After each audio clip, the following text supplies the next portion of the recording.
माननीय सदस्य, माननीय अध्यक्ष,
ये बड़े हैं फर्जी, इसका क्या आधार आपके पास?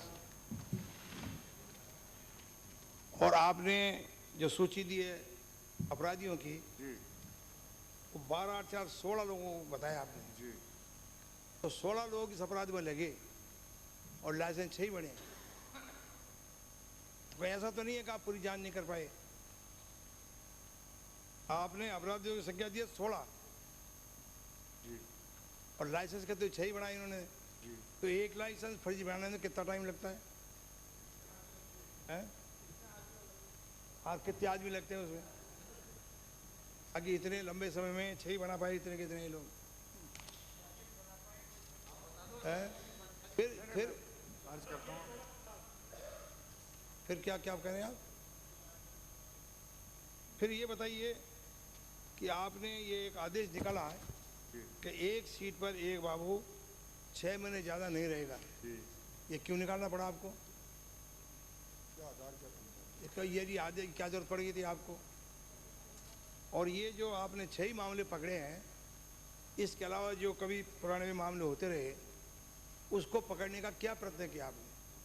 आप संतुष्ट कैसे हो गए 6 ही हो सकते हैं मामले? और ये 6 की सूचना दी किसने आपको? ये 6 भी ऐसे फर्जी हुए हैं, इनका पता कैसे लगा? और जिन लोगों ने फर्जी बनाए उनके खिलाफ क्या कार्रवाई की आप, ये बताइए।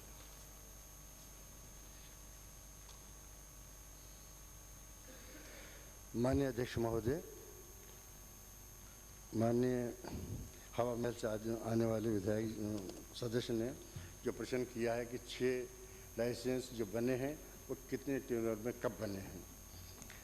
खुश निहाल पुत्र श्री प्रकाश माथुर 35 सीतारामपुरी आमेर रोड जयपुर, इसने लर्निंग लाइसेंस के लिए अप्लाई जो मिला है उसको वो है 3/5/2। ताराचंद यादव को 2/8/2002 और राकेश मिश्रा 5/8/2002। आज 8 हाँ, और कमल सुनवार को 4/7/2002। उदयराम खत्री 20/8/2। सुरेश कुमार पुत्र श्री बसंतीलाल 16/8/2002। ये इस टेन्योर में इन लोगों के फर्जी लाइसेंस बने। अब आपका फरमाना ये है कि ये कैसे बने, तो हमारी जानकारी हमारे दफ्तर में तो बने नहीं है, ये बाहर कहीं बने हैं। फर्जी इस मायने में है कि हमारे दस्तखत हमारे जिस अधिकारी के होने चाहिए तो वो सब फर्जी हो गए, किसी और व्यक्ति ने कर लिए और हमारी जानकारी में वो नहीं था। हम पकड़े वो इसलिए गए कि इनके परमानेंट बनाने के लिए जब वो फॉर्म दरख्वास्त हैं उसकी आई और वो 3-4-5 रोज़ तक पलट के नहीं आए, तो थोड़ा सा एक शक बना कि ये लौट करके क्यों नहीं आए। तो उस बाबू ने जाकर के अपने अधिकारी को जो DTO थे उनको कहा, तो उन्होंने फ़ौरन जानकारी की। जलेबी चौक जो एक सब ऑफिस है हमारा, जहाँ से बनना बताया गया है, जलेबी चौक के अंदर एक सब ऑफिस था जिसमें से बनना बताया गया था, तो लिहाजा उनसे जानकारी चाहिए गई। वहाँ से उन्होंने कहा कि नहीं हमारे यहाँ से ये लाइसेंस नहीं बने हैं, ये वो जो क्रमांक था वो तो था लेकिन उस क्रमांक पे किसी और का लाइसेंस बना हुआ था, तो वो इस मायने में फर्जी पाए गए। 6 तो ये हो गए और एक में ज़रूर ये हुआ है कि वो बना करके चला गया। ये 6 तो वो हैं कि जो फर्जी लाइसेंस बने, इनके परमानेंट लाइसेंस नहीं बन पाए। एक ज़रूर था कि जिसका फर्जी लाइसेंस था और वो उसका परमानेंट बन गया और वो बन के भाग गया। जो ही वो जानकारी हमारी ये हुई कि वो भी फर्जी था, तो उसको तत्काल उस लाइसेंस को कैंसिल किया और जो पता उसमें दिया गया था उस पते पे इन्फॉर्म किया गया। अध्यक्ष महोदय,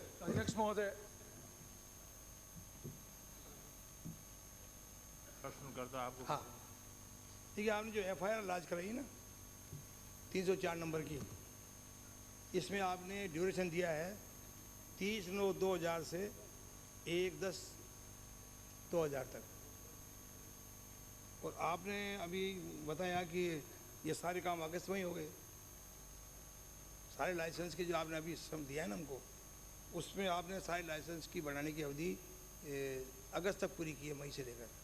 और जो FIR में लॉन्च करें उसमें आपने इसका ड्यूरेशन दिया 30/9/2000 से 1/10/2000 में। ये लाइसेंस कहाँ से है, ये कहाँ चलेगी, इनका क्या होगा? 30/9/2000 के कौन हो गए? FIR नंबर है 304। अपने FIR नंबर पे लिखा ड्यूरेशन ऑफ दैट। जिस कार्यकाल में ये सारे झमेले हुए जी, वो दिया आपने, तो आपने तो हमको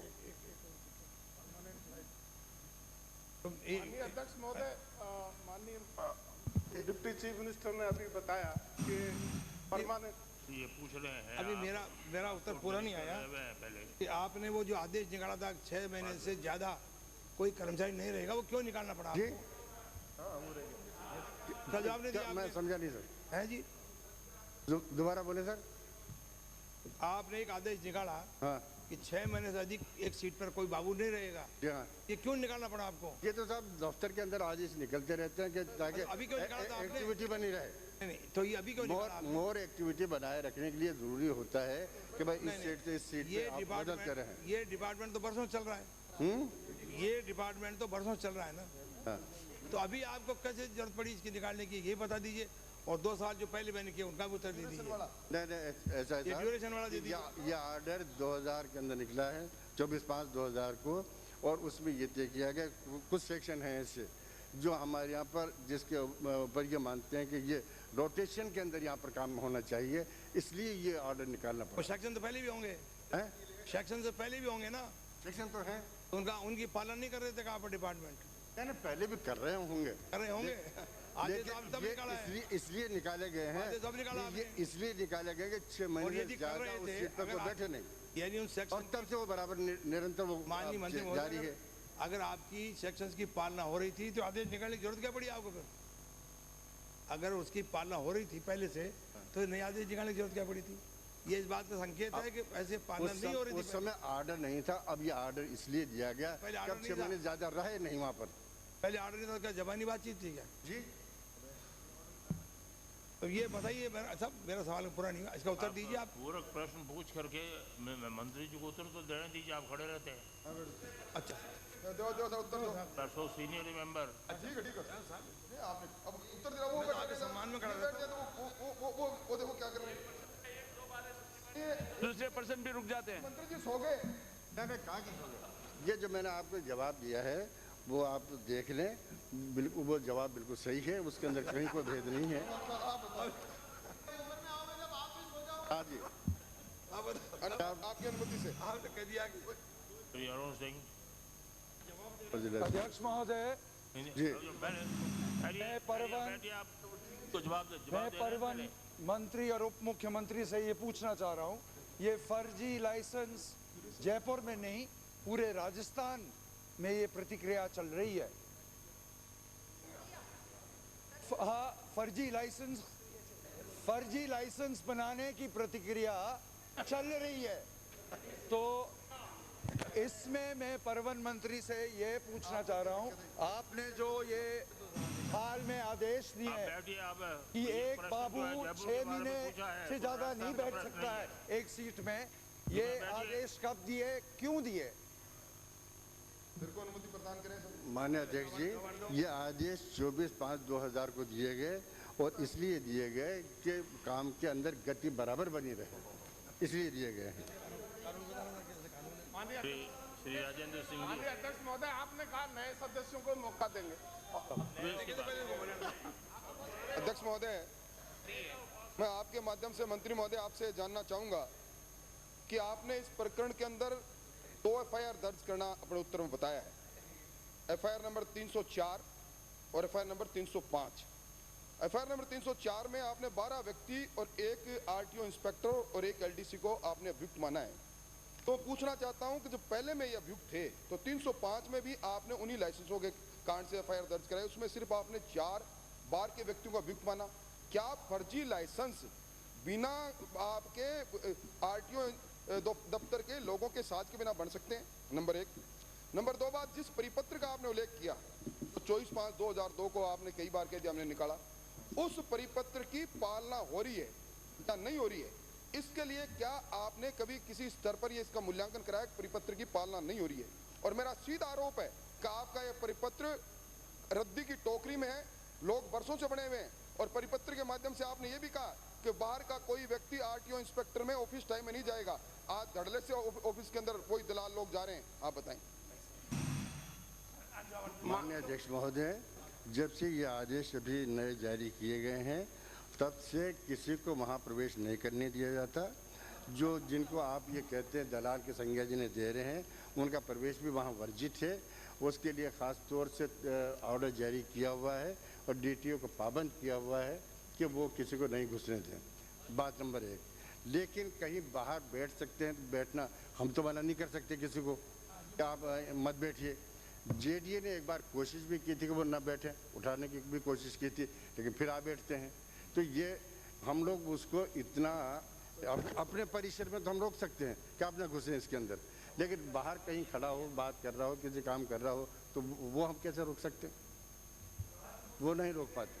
परमानेंट लाइसेंस क्या ये जो अध्यक्ष महोदय एफआईआर वाले बताओ ना, एक एफआईआर में सिर्फ 4 ही आदमी है बाहर के, इसमें कोई क्या कोई दोषी नहीं था विभागीय कर्मचारी अधिकारी? FIR number 5, FIR number 4।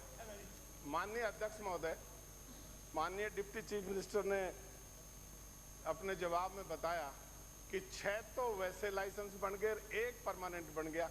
मैं माननीय डिप्टी चीफ मिनिस्टर साहब से पूछना चाहता हूं आपके माध्यम से माननीय अध्यक्ष महोदय कि मोटर व्हीकल एक्ट में क्या परमानेंट लाइसेंस और वैसे लाइसेंस भी होते हैं क्या? जरा स्पष्ट कराएं। एक तो परमानेंट बन गया और 6 माननीय अध्यक्ष जी, परमानेंट लाइसेंस भी मोटर व्हीकल। माननीय अध्यक्ष जी, कानसूर से आने वाले माननीय सदस्य ने जो प्रश्न किया है, क्योंकि वो स्वयं भी परिवहन मंत्री रह चुके हैं, उनकी जानकारी में ये है कि परमानेंट लाइसेंस देने से पहले लर्निंग लाइसेंस। परमानेंट लाइसेंस होता है क्या ये बताइए? होता है, निकल पर हो गया। सीएम बताएं कि टेम्पररी होता है, उसके 1 महीने लाइसेंस होता है, परमानेंट नहीं होता उसमें। 1 महीने की अवधि समाप्त होने के बाद चीफ मिनिस्टर है, आपको ये जानकारी होनी चाहिए। लर्निंग लाइसेंस और दूसरा लाइसेंस होता है, परमानेंट लाइसेंस नहीं होता है क्या? आप परमानेंट लाइसेंस शब्द कहाँ से इस्तेमाल कर रहे हो? लाइसेंस दे दिया क्या? कोई शक्ति नहीं ये है राजस्थान के और होता भी नहीं। कहाँ से आ गया परमानेंट सर? ये परमानेंट होता है। लर्निंग लाइसेंस जो है वो टेम्पररी है। आप खड़े हो रहे हैं प्रोफेसर सांवराल जी, आपकी अनुमति से। श्री दुर्गा प्रसाद अग्रवाल। अध्यक्ष महोदय, मैं आपके माध्यम से मंत्री महोदय से ये पूछना चाहता हूँ कि जो जुगाड़ सड़क पर चलाए जा रहे हैं उनके ड्राइवर लाइसेंस शुदा होते हैं क्या? उनके पास जुगाड़ ड्राइविंग लाइसेंस होता है क्या?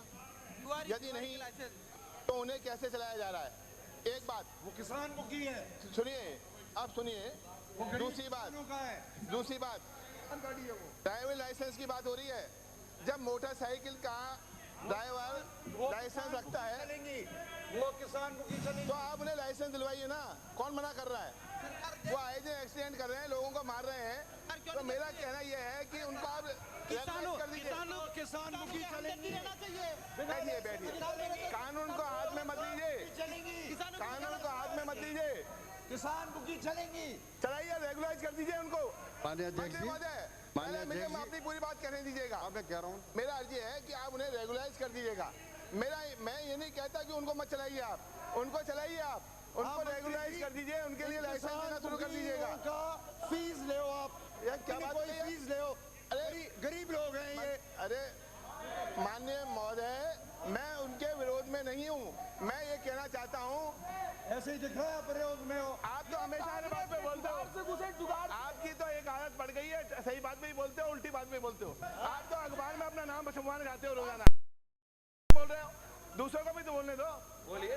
मैं मंत्री महोदय, मैं ये निवेदन कर रहा हूँ कि आप उनको रेगुलाइज कर दीजिएगा, उनका रजिस्ट्रेशन करवा दीजिएगा और उनके ड्राइवर्स को ड्राइविंग लाइसेंस दे दीजिएगा, उनको ट्रेन कर दीजिएगा। हमें कोई ऐतराज नहीं है। जरूरत इस बात की है कि आए दिन एक्सीडेंट हो रहे हैं। भाई बैलगाड़ी चलाने वाला आदमी, ऊँट गाड़ी चलाने वाला, वो जुगाड़ को चला रहा है और ना तो वो लाइसेंस वो तो साइज जानता है, ना वो तरीका जानता है किस तरह चलाना है। तो मैं तो केवल ये कह रहा हूँ, उनको आप रेगुलाइज कर दीजिएगा, उनको रजिस्ट्रेशन करा दीजिएगा और उनको लाइसेंस दे दीजिएगा। गलत बात क्या कह रहा हूँ? अच्छा सुझाव दिया। हाँ, तो मैं सही बात को कहाँ से आ गया जब लाइसेंस के ऊपर बात हो रही है? माननीय अध्यक्ष महोदय, माननीय अध्यक्ष महोदय, मैं मंत्री महोदय से निवेदन करूंगा, जिनको ये जुगाड़ कह रहे हैं वो किसानों का आधुनिक गाड़ा है और उस आधुनिक गाड़े को जो कि आम गरीब किसान जो है उसमें अपना चारा लाना ले जाने का काम करता है, उसको रेगुलाइज करें और उनको इस तरह की राहत दिलाएं। आधुनिक गाड़े के नाम से ये जुगाड़ कहता है, जुगाड़ तो केंद्र की सरकार है, वो चल रही है, तो वो सड़कों पे क्यों नहीं चल सकता? नया नाम दे दो आप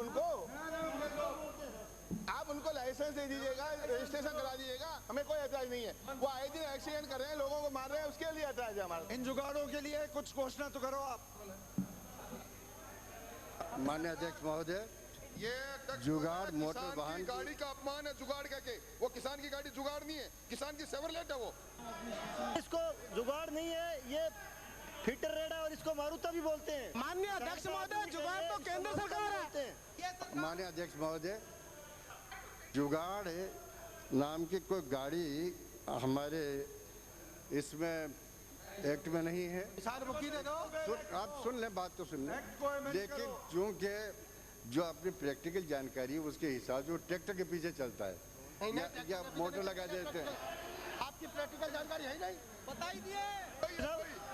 इसको माननीय अध्यक्ष महोदय, अलग से इंजन लगा के काम में आता है। चार पहिए लगा के एक इंजन लगा के उसको अलग से तैयार किया जाता है। आधुनिक गाड़ी के रूप में वो ट्रैक्टर से नहीं चलता है। इसका ऐसा है साहब कि इसके लिए एक प्रमाण पत्र पूर्णा से जारी होता है, वो अभी जारी नहीं हुआ है, इसलिए हम इसको पंजीकृत नहीं कर पा रहे हैं। कब तक कर देंगे? इसको पंजीकृत नहीं कर पा रहे हैं। कब तक कराएंगे मंत्री महोदय? इसको लाइसेंस कब तक दे देंगे? करो मंत्री महोदय। अध्यक्ष महोदय, ये भी मैं जो महत्वपूर्ण मुद्दा रख रहा हूँ, आए दिन एक्सीडेंट हो रहे हैं, आए दिन मतलब इनसे एक्सीडेंट होते हैं, इनका चलाना इस तरह से खतरनाक है। गाड़ियों से ज्यादा एक्सीडेंट तो ट्रोलों से हो रहे हैं, ट्रैक्टर से, दूसरे साधनों से हो रहे हैं, बसें भिड़ रही है। अध्यक्ष महोदय, इससे कोई एक्सीडेंट नहीं होता क्योंकि ये जो गाड़ियाँ हैं केवल मंडी, ये आधुनिक गाड़ियाँ मात्र खेत। अध्यक्ष महोदय चलते हैं। अध्यक्ष महोदय, मैं एक बात और कहना चाहता हूँ कि आए दिन पुलिस वाले इनको परेशान करते हैं, इनसे 200 रुपए महीना, 400 रुपए महीना बांधते हैं। अगर ये रेगुलाइज हो जाएंगे तो पुलिस वाले भी परेशान करना बंद कर देंगे। देखिए, आप बात समझिएगा, मैं तो इनके पक्ष में हूँ, विरोध में नहीं हूँ। आप हर एक बात को विरोध में लेते हैं। अध्यक्ष महोदय, उसमें कोई बुराई नहीं। अध्यक्ष महोदय, पुलिस वाले तो मंच नहीं लेंगे, उनके मेस और अध्यक्ष महोदय चलते हैं इस पैसे से। अध्यक्ष महोदय, माननीय अध्यक्ष महोदय, अध्यक्ष महोदय, माननीय अध्यक्ष महोदय, अध्यक्ष महोदय, प्रश्न संख्या 313। माननीय अध्यक्ष महोदय, मैंने निवेदन किया था कि आपकी FIR है, उसमें आपने इसे कांड के लिए 30/9 से 1/12 तक आपने कहा है, इनका जिक्र नहीं किया आपने। ये लाइसेंस कहाँ गए इस पीरियड में? अध्यक्ष महोदय, आपने केवल जुलाई दिया है। दिनांक 31 जनवरी 2000 तक। शिवनाथ सिंह जी, अध्यक्ष महोदय, घड़ी देखो। भाग संख्या 1, दिनांक 31 जनवरी 2003 तक उप निरीक्षक एवं इससे ऊपर के अधिकारी जो 6 माह से निलंबित चल रहे हैं, उनका विवरण परिशिष्ट क पर संलग्न है। उक्त को कितना निर्वाह भत्ता दिया जा रहा है, परिशिष्ट क पर संलग्न है। उक्त की जांच किन किन अधिकारियों द्वारा की जा रही है तथा जांच किस स्तर पर है, परिशिष्ट क पर संलग्न है। उक्त को आरोप पत्र कब दिया गया तथा जांच कर निर्णय करने में क्या क्या कठिनाई आ रही है, क्या उक्त अधिकारियों से कहीं कोई काम लिया जा रहा है, यदि नहीं तो क्यों। परिशिष्ट क पर संलग्न है। नियमों के अंतर्गत उक्त अधिकारियों को से कहीं कोई काम नहीं लिया जाता है क्योंकि उन्हें यह काम करने से रोकने का ही आदेश होता है। माननीय अध्यक्ष जी, माननीय मंत्री महोदय ने सूची दी है और उसमें 6 महीने से अधिक जो सस्पेंडेड हैं उनके खिलाफ आगे कार्रवाई क्यों नहीं की जा रही है, इसका विवरण दिया। मैं माननीय मंत्री महोदय से जानना चाहूँगा कि सस्पेंशन के बाद में चार्जशीट देना, इंक्वायरी करना, ये आपके नियमों में क्या प्रावधान है? और क्योंकि आपने अलग अलग कारण दिए, मैं दूसरे सप्लीमेंट से पूछना चाहूँगा कि आपके नियमों में सस्पेंड होने के बाद कितनी अवधि में उसको चार्जशीट दे देना चाहिए, कितना उससे एक्सप्लेन करना चाहिए, और ये सब आपकी जो नियम हैं उसके अंदर क्या प्रावधान है?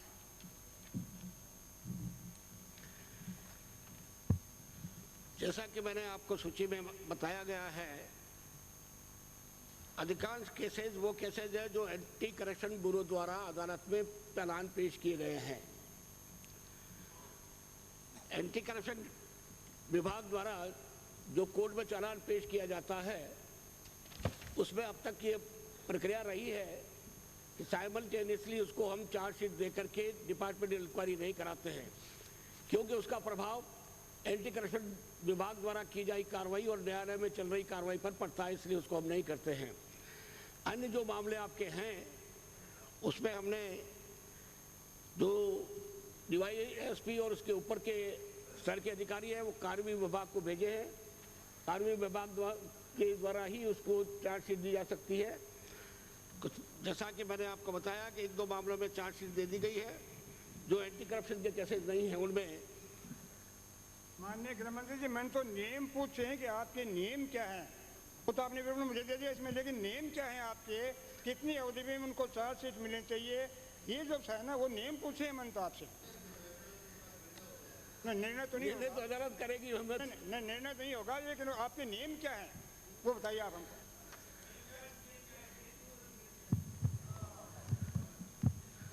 सर, ये मामले अध्यक्ष महोदय अलग अलग समय पर सुप्रीम कोर्ट में गए थे। सुप्रीम कोर्ट के लाइट में इसको डिपार्टमेंट ऑफ पर्सनल ने एग्जामिन किया और एग्जामिन करने के बारे में कुछ दिशा निर्देश दिए हैं। वो दिशा निर्देश मेरे पास है, आप चाहें तो मैं आपको पढ़ के सुना सकता हूँ। दबाने बता दिए आप हमको।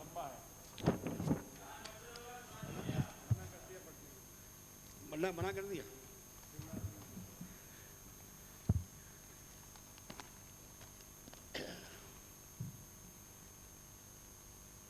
A valid ground for staying the disciplinary proceeding is that the defense of the employee in the criminal cases should not be prejudiced. Therefore, what is required is to be seen is whether the departmental inquiry would seriously prejudice the delinquent in his defense at the trial in a criminal case. However, after filing of the reply, written statement to the charge, no question of prejudice arises. There would be no bar to proceed simultaneously with the departmental inquiry and trial of criminal case unless the charge in the criminal trial are of grave nature, involving complicated question of fact and law. Not only the charges, but must be a grave, but the case must involve complicated question of law and fact. Staying of disciplinary proceedings, pending criminal proceedings should not be matter of course, but a considered decision. Even if stay at one stage, the decision may require reconsideration if the criminal case gets unduly delayed. Keeping in the view of above mentioned position, it is hereby clarified that the above mentioned principles initiated by the Supreme Court of India and all the relevant factors for the case should be properly weighed by the concerned authority in each specific case before taking a decision as to whether or not a departmental inquiry should be stayed at the final. On the each case will have to be taken by the concerned competent authority. माननीय अध्यक्ष, माननीय, अरे तो सुनिए सही, मुझे तो पूछ नहीं दिए, माननीय अध्यक्ष जी, मैं निवेदन करना चाहूँगा माननीय गृह मंत्री जी बताएं कि क्या इन डायरेक्शन के अनुरूप आपने अपने जो नियम बने हुए थे उसमें कोई बदलाव किया है क्या? एक बात आपने कहा है, जो पढ़ा है उसे बहुत स्पष्ट है कि डिपार्टमेंटल इंक्वायरी जो है वो रोकना जरूरी नहीं है, बार नहीं है। तो मैं माननीय गृह मंत्री जी जानना चाहूँगा कि आपने ये जो विभिन्न कारण दिए हैं उसमें ऐसे कौन से केसेस हैं, क्या आपने छंटनी कर ली है कि ये तो ग्रीव्स नेचर के हैं जिनमें हम नहीं करना चाहिए, और ये सिंपल नेचर के जिसमें आपका जो आपने पढ़ा है वो गाइडेंस आपके रूल्स कहीं बाधक नहीं है, तो फिर आपने ये जो डिपार्टमेंट इंक्वायरी है वो क्यों नहीं की? क्योंकि डिपार्टमेंट इंक्वायरी सेपरेट है, कोर्ट का वर्डिक्ट सेपरेट है। कोर्ट के वर्डिक्ट में उसको बरी होने के बाद में भी डिपार्टमेंट इंक्वायरी कर सकता है और उसके खिलाफ एक्शन ले सकता है। इसलिए जो आपने ये फरमाया कि हम केसेस कोर्ट में हैं, और आपने यही नहीं कहा, आपने ये कहा कि एसीबी में कोई जांच चल रही है, उसमें भी हमने चार्जशीट नहीं दी है, उसमें भी हम आगे इंक्वायरी नहीं कर रहे हैं। लेकिन यहाँ आपने डिफरेंस किया है। माननीय अध्यक्ष जी, मैं निवेदन करना चाहूँगा कि आपने कई जगह ये कहा है, ये आपका केस है 31 पे, उसमें भी एसीबी द्वारा दर्ज प्रकरण अनुसंधान विचाराधीन है, औरों को चार्जशीट नहीं दी गई है, और मनीराम उप निरीक्षक गंगानगर को 25/5/2000 को चार्जशीट दे दी गई है। ये डिफरेंस क्यों किया आपने?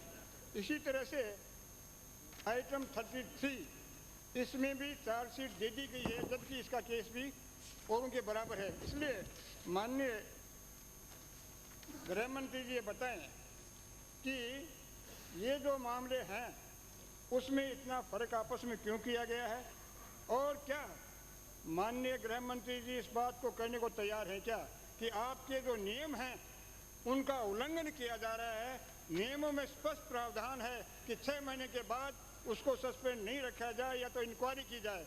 इसी तरह से माननीय अध्यक्ष जी, मैं निवेदन करना चाहूँगा कि आपने जो उनको भत्ता देने की बात की है वो 75% दिया है, और कि ये आपका 43 नंबर का देखिए, इसमें आप उसको 50% ही भत्ता दे रहे हैं।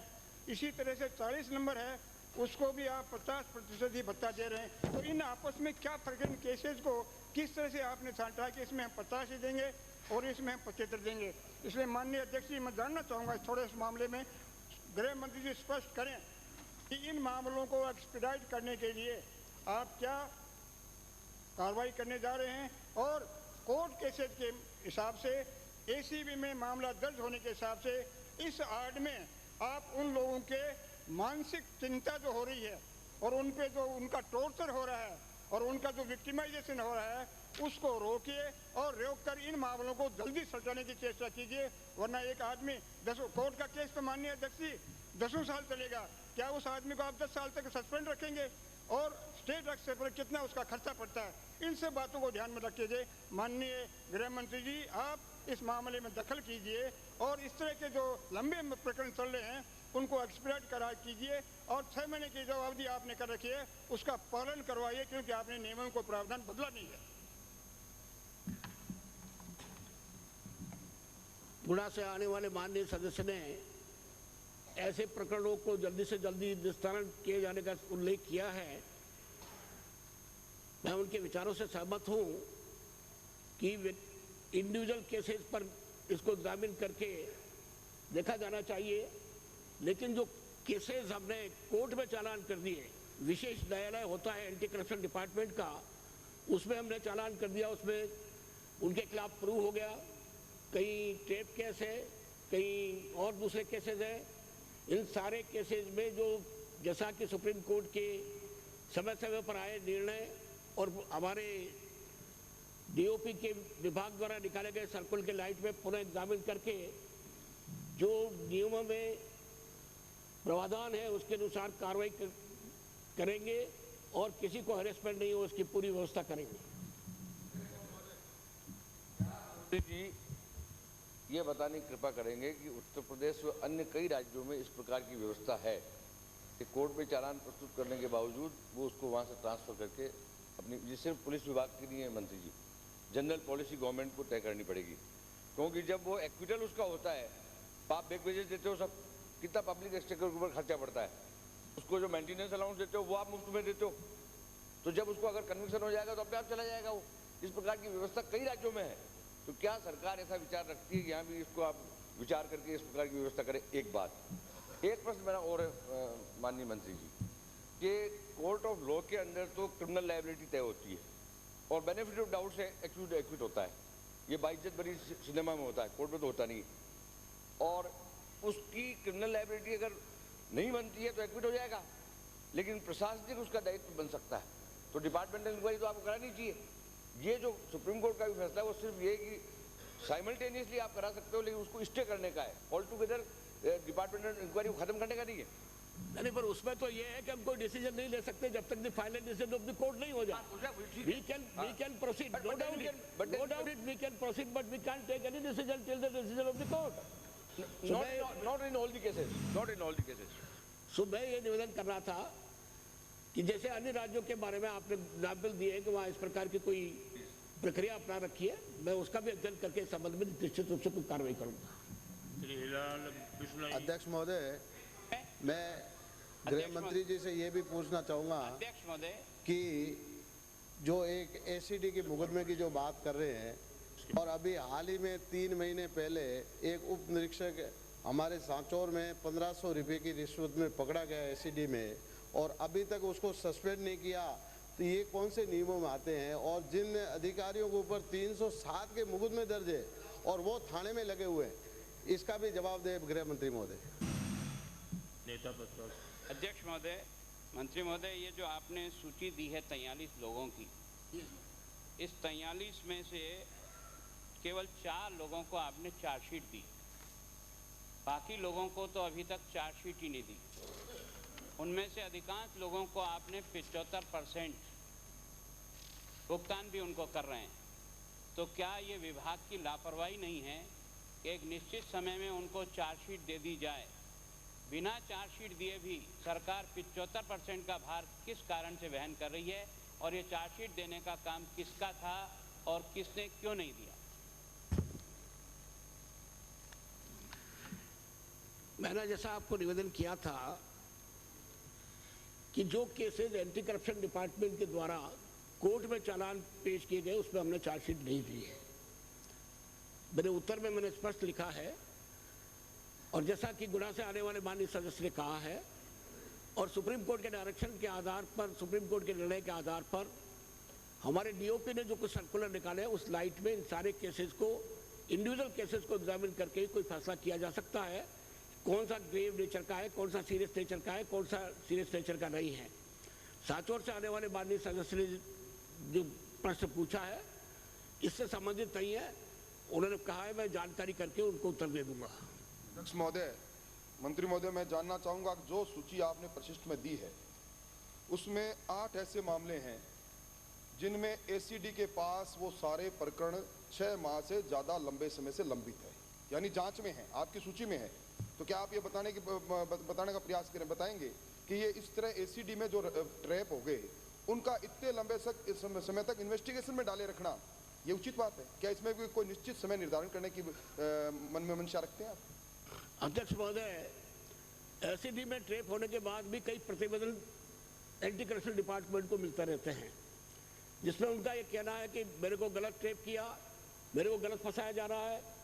कई तरह के तर्क उसमें दिए जाते हैं और वो ये मांग करते हैं कि जो चौकी का जो डिवाइस में था उसने द्वेषवश इस तरह की कार्रवाई की है, इसलिए इसको दोबारा एग्जामिन किया जाना चाहिए। तो उसे सीनियर, इस प्रकार के जब प्रतिवेदन आते हैं तो सीनियर अधिकारी उसकी जांच करते हैं और जांच करने में थोड़ा समय लगता है, लेकिन मैं मानता हूं कि ऐसे प्रतिवेदन की कुछ सीमा निर्धारित करके एक समयबद्ध कार्यक्रम के तहत तय किया जाना चाहिए। अध्यक्ष महोदय, मैं आपके मार्फत गृह मंत्री से पूछना चाहूँगा कि एंटी करप्शन के अलावा 16 और 17 सीसी के अंतर्गत जो विभागीय जांचें हैं उन विभागीय जांचों में 5-5 साल तक फैसला नहीं करते हैं। जांचों 6 साल, 5-5 साल, 8-8 साल, 10-10 साल तक चलती रहती है, लंबे समय तक, और 3/4 भत्ता उठाते हैं कर्मचारी और अधिकारी। क्या ऐसे मामले को विभागीय जांच जो 16 और 17 सीसी के तहत में चल रहे हैं उनको जल्दी निपटारा करने के लिए सरकार विचार रखती है? जो कार्रवाई नियम 16 और 17 के तहत चल रही है उसमें निश्चित रूप से समयबद्ध कार्यक्रम तय करके निपटारे का आदेश देंगे।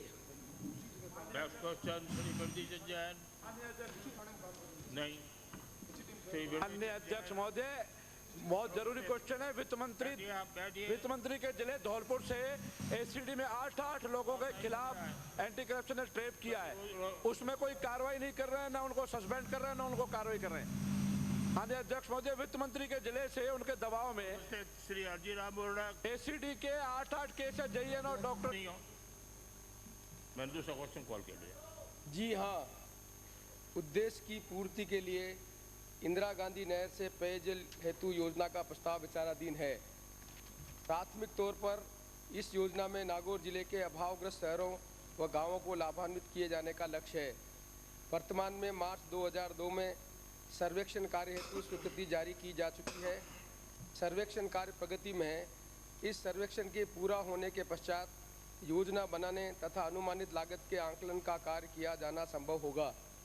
तत्पश्चात धन एवं संसाधनों की उपलब्धि के अनुसार स्वीकृति एवं क्रियान्वयन संभव हो पाएगा। माननीय अध्यक्ष महोदय, क्या मंत्री महोदय आपको ये जानकारी है कि इसकी सर्वे आपके विभाग द्वारा 5-6 बरस पूर्व कराई गई थी और उस समय कोई विदेशी एजेंसी ने आपके अधिकारियों के साथ मिलकर के सर्वे करवाई थी और उससे पूर्व आपके विभाग ने इंदिरा गांधी नहर योजना में नागौर जिले में पानी लाने के लिए पानी रिजर्व करवाया था। उसका मैंने पूर्व में एक सवाल पूछा था तो इंदिरा गांधी नहर मंत्री ने ये बताया था कि PhD विभाग की मांग पर हमने इतना पानी रिजर्व कर रखा है नागौर जिले के लिए, लेकिन जिले तक ले जाने का काम PhD का है। इसलिए आपने उसके बाद में सर्वे भी करवाई, योजना भी बनी। क्या उस योजना में कोई जो धनराशि आपको मिलनी थी विदेशी एजेंसी से वो नहीं मिली, इसलिए आपने उसको ड्रॉप कर दी, या उसी संदर्भ में आप दोबारा ये सर्वे करवा रहे हैं? इस संबंध में आप थोड़ा बताएं। माननीय अध्यक्ष महोदय, सीडा ने मई 94 में नागौर जिले के जल प्रदाय स्थिति के संबंध में प्री फिजिबिलिटी स्टडी की और एक रिपोर्ट प्रस्तुत की कि नागौर जिले में इंदिरा गांधी नहर से पानी पहुंचाया जा सकता है। लिफ्ट इरिगेशन है, लिफ्ट इरिगेशन स्कीम है। इंदिरा गांधी नहर से नागौर जिले में पानी पहुंचाने की जो प्री फिजिबिलिटी रिपोर्ट है वो सीडा ने सर्वे करके बताई कि संभव है। लिफ्ट इरिगेशन है क्या? Lift irrigation, Indira Gandhi canal से लिफ्ट, पहला फर्स्ट रिपोर्ट उन्होंने कही कि इंदिरा गांधी कैनाल से लिफ्ट के द्वारा पहुंचाया जा सकता है। ये सीडा ने सबसे पहले 94 में रिपोर्ट दी नागौर के पीने के पानी की समस्या के संबंध में। उस रिपोर्ट के आने के बाद जिस तरह की परिस्थितियां बनी, सीडा ने फाइनेंस नहीं दे पाया क्योंकि न्यूक्लियर एक्सप्लोजन हो गया, ये स्थिति सब आप अवगत हैं। उसके बाद विभाग ने 16/3/2002 को नीति निर्धारण समिति में निर्णय लिया और 20 लाख रुपए की स्वीकृति दी कि नागौर जिले में पीने की पानी की व्यवस्था करने के संबंध में सर्वे करवाया जाए। माननीय सभापति महोदय, इसके बीच में इंदिरा गांधी कैनाल विभाग ने अमरपुरा से गजनेर लिफ्ट के कैनाल से सिंचाई के साथ पीने के पानी की समस्या के निदान करने के लिए नहर का काम प्रारंभ करवाया और उसमें लिफ्ट की नहर की लंबाई है कोई 29.10 किलोमीटर। उसमें 5 पंपिंग स्टेशन का उन्होंने प्रोविजन एंटिसिपेट किया और लिफ्ट है कोई 43.37 मीटर की, और उन्होंने एंटिसिपेट किया कि बीकानेर जिले के गांव नोखा और दैया के पास में 276 क्यूएसएस पानी को रिजर्व करके हम नागौर में पानी की व्यवस्था कर सकते हैं।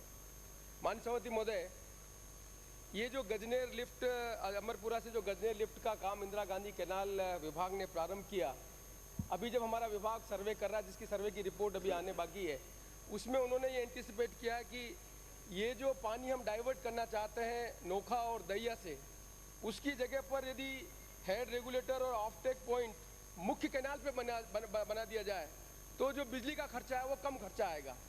इसलिए विभाग अभी इस बारे में निर्णय नहीं कर पाया है कि गजनेर कैनाल का जो काम इंदिरा गांधी कैनाल ने प्रारंभ किया है, जिसमें 5 पंपिंग सेट के आधार पर पानी की व्यवस्था नागौर करना है, वो जो खर्चा है वो ठीक रहेगा, या हम मुख्य कैनाल पर ये हेडवर्क्स के ऊपर कंट्रोल करके पानी पहुंचाए, उससे खर्चा कम होगा। ये रिपोर्ट आने के बाद ही हम अपने इस पर निर्णय कर पाएंगे। इसलिए मैंने माननीय सभापति महोदय कहा है कि सरकार जो ये सर्वेक्षण रिपोर्ट में 20 लाख रुपए ने विभाग को दिए हैं, इस रिपोर्ट आने के बाद हम इन दोनों चीज़ों पे असेस करने के बाद निर्णय लेंगे।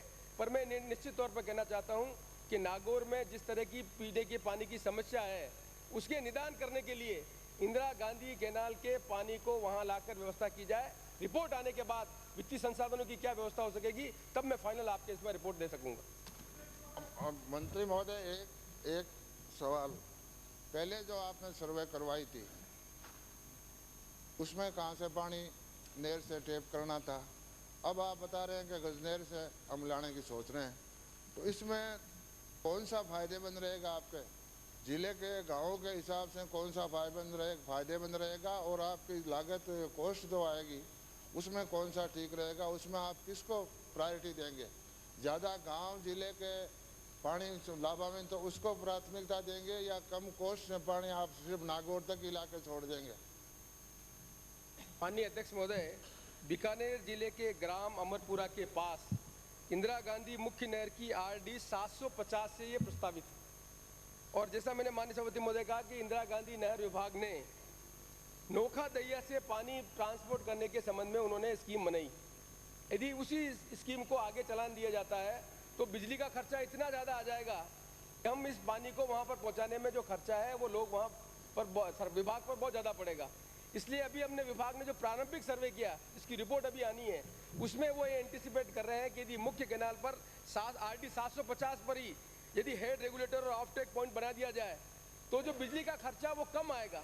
ये रिपोर्ट आने के बाद ही मैं कहने की स्थिति में होऊंगा कि जो गजनेर कैनाल का काम 5वें पंप सेट का जो नोखा दैया में है उसे पानी लगाने का काम ठीक रहेगा या हेड वर्क के आधार पर ठीक रहेगा। ये रिपोर्ट आने के बाद ही फाइनल बात करने की स्थिति में होऊंगा मैं। अध्यक्ष महोदय, मंत्री महोदय, मूल बात आपने छोड़ दी। मेरा सवाल ये था कि पहले जो आपने स्कीम बनाई थी उसमें नागौर जिले का ज़्यादा क्षेत्र आ रहा था, ज़्यादा गांव आ रहे थे, ज़्यादा आबादी आ रही थी और अब जो आप बता रहे हैं वहाँ से थोड़ी सी आबादी आएगी। आप सिर्फ यही उद्देश्य हो कि नागौर जिले में पानी पहुँचा दिया, चाहे कितनी आबादी लाभान्वित हो, तब तो बात दूसरी है।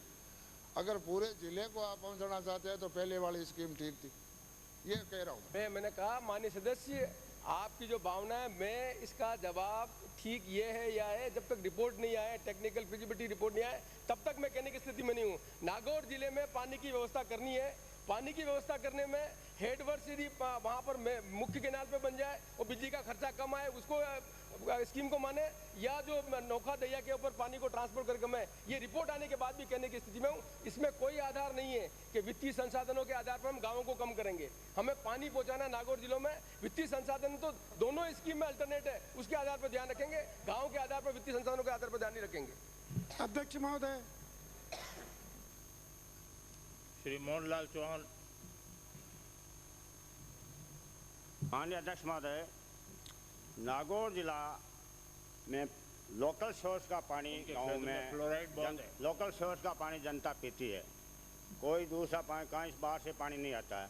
नागौर जिला में पानी में फ्लोराइड ज़्यादा हो गया है, फ्लोराइड ज़्यादा होने से पानी पीने लायक नहीं रहा है और ये स्कीम इंदिरा गांधी नहर लिफ्ट का पानी पहुंचाने के लिए कई वर्षों से स्कीम चल रही है। विधानसभा में कई बार हम उठाते हैं, लेकिन इसका निश्चित तौर से इसकी सर्वे माननीय मंत्री जी करवा रहे हैं और एक बार इसकी सर्वे पहले हो चुकी है। मैं ये पूछना चाहूँगा कि नागौर जिला की कौन कौन सी तहसीलें के गांव आपने इसमें सम्मिलित कर रहे हैं और सर्वे पहले हो चुकी है और सर्वे करवा रहे हैं, तो कौन कौन से गाँव और कौन कौन सी तहसीलें का शामिल कर रहे हैं? मैंने कहा कि सर्वे की रिपोर्ट आने के बाद ही मैं इस प्रश्न का उत्तर देने की स्थिति में हूँ कि उसमें नागौर जिले की कौन सी तहसील, कौन से गांव और पानी की जो उपलब्धता इंदिरा गांधी कैनाल पर है उसमें कितना कवरेज होगा, उसमें एग्जैक्ट जो पिक्चर है वो सर्वे रिपोर्ट आने के बाद ही मैं कहने की स्थिति में होऊंगा। लेकिन नागौर जिले में पीने की पानी की व्यवस्था करने के लिए सरकार ने सर्वे करवाया, जून तक रिपोर्ट आ जाएगी, उसके बाद मैं वस्तुस्थिति अवगत करा पाऊंगा। अध्यक्ष महोदय, मैं आपके माध्यम से मंत्री महोदय पूछना चाहता हूँ कि ऐसी सर्वे रिपोर्ट्स एक बार की जाती हैं फिर ठंडे बस्ते में डाल दी जाती हैं। मेरे ज़िले में पोकन पेयजल लिफ्ट योजना की सर्वे हुई, 93 क्यूसेक पानी रिजर्व किया गया इंदिरा गांधी नहर से, आज तक उस योजना का पता नहीं। पोकन लिफ्ट बन रही है, न तो पोकन क्षेत्र को जोड़ रही है, न पोकन कस्बे को जोड़ रही है। तो मंत्री महोदय पूछना चाहता हूँ कि ऐसी योजनाएं जो पहले बनती हैं, सर्वे होती हैं और नहर डिपार्टमेंट पानी रिजर्व कर देता है, फिर बाद में आपकी योजनाएं नहीं बनती हैं। क्या पोकन पेयजल लिफ्ट योजना आप लेने वाले हैं या नहीं? सभापति महोदय, अलग से प्रश्न है, मैं इस पर तैयार। प्रश्न अलग से प्रश्न है। नावा तहसील भी नागौर जिले में है और इस नमक की झील होने के कारण से यहाँ पर पानी खारा है। यहाँ पर पानी बिशलपुर योजना से लाने की योजना बनाई गई थी। उस बिशलपुर योजना के लिए कितना धन आवंटित किया गया है, वो योजना लागू की जा रही है कि नहीं की जा रही है, इसकी जानकारी दी जाए। कहा मान सभापति महोदय, सर्वे आने के बाद मैं कहने की स्थिति में हूँ। Next question Shri Sanjeev Beniwal. आपसे सीख लूंगा, बाकी बचेगा। प्रश्न संख्या 316। माननीय अध्यक्ष महोदय, भाग संख्या 1। जी हाँ, उक्त क्षेत्र के खालों का निर्माण करने हेतु निविदा रुपये 497.23 लाख की जारी की जा चुकी है। विवरण परिशिष्ट क पर संलग्न है। भाग 2। जी नहीं। भाग 3। जी हाँ, वित्तीय वर्ष 2003-04 में वित्तीय संसाधनों को मद्देनजर रखते हुए खालों के निर्माण कार्य करने का विचार किया जाएगा। माननीय अध्यक्ष महोदय, अभी मंत्री महोदय ने अपने जवाब में जैसा बताया कि 497.23 लाख के जो है 31 खाड़े भादरा और नौर निर्वाचन क्षेत्र में राजीव गांधी सिद्धमुख नहर सिंचाई परियोजना के तहत जो है इन्होंने निविदाएं स्वीकृत करने की बात कही है। माननीय अध्यक्ष महोदय, आपके माध्यम से मैं मंत्री महोदय से पूछना चाहूँगा कि आपने उक्त खाड़ों के निर्माण हेतु निविदा कब जारी की, ठेकेदारों के नाम ठेके आपने कब छोड़े और उनके वर्क ऑर्डर आपने कब जारी किए। इसके अलावा मैं ये पूछना चाहूँगा कि अब तक इन खाड़ों के निर्माण कार्यों को शुरू नहीं किए जाने के क्या कारण रहे, और आप स्पष्ट ये बताएं, जैसा कि आपने बताया 2003 और 2004 में वित्तीय संसाधनों को मद्देनजर रखते हुए खाड़ों के निर्माण कार्य करने का विचार किया जाएगा। आपने विचार किया जाएगा शब्द इस्तेमाल किया है। मैं आपके माध्यम से पूछना चाहूँगा कि आप साफ शब्दों में बताएं कि इन खाड़ों का निर्माण कब तक करा दिया जाएगा और निर्माण कार्य शुरू कब कर दिए जाएंगे। माननीय अध्यक्ष महोदय, नौहर सिद्धमुख राजीव गांधी जो योजना है ये अभी बनकर तैयार हुई है। सबसे पहले इसका सर्वे किया जाना है, सर्वे के बाद में चकबंदी किया जाना है और चकबंदी और सर्वे के बाद इसकी पूरी प्लान तैयार की जाएगी। जब पूरी प्लान तैयार की जाएगी उसके बाद में खाले निर्माण कराने की कार्रवाई की जाएगी, नंबर 1। नंबर 2, आपने ये कहा कि आपने 400 और 497.23 लाख की जो स्वीकृति जारी की, ये हमने अध्यक्ष महोदय करीब नवंबर-दिसंबर के आसपास इसके हमने टेंडर जारी किए कि सर्वे और चकबंदी हो जाए तो हम खाले निर्माण के लिए व्यवस्था कर सकें। क्योंकि इस वित्तीय वर्ष में इसके प्रावधान के लिए विभाग ने 55.87 लाख रुपए स्वीकृत किए थे, लेकिन चूंकि ये कार्य पूरा नहीं, अभी सर्वे का चकबंदी का हुआ और प्लान भी बीच के अंदर रिवाइज हुई, ऐसी स्थिति में इसको कोई निरस्त नहीं किया गया है।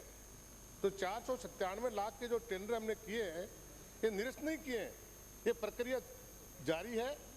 और वित्तीय संसाधन का जहां तक सवाल है, अध्यक्ष महोदय, इस साल बजट में जो रखा गया है उसमें 60 लाख का प्रावधान रखा गया है, लेकिन चूंकि ये बहुत बड़ी योजना है और इसके ऊपर करीब 200 करोड़ रुपए के आसपास खाला निर्माण बनाने के लिए चाहिए, तो इसकी योजना बनाकर, क्योंकि हमारे जो सिंचित क्षेत्र विकास है इसमें 50% राशि भारत सरकार देती है काडा योजना के तहत और 50% राशि देती है राज्य सरकार।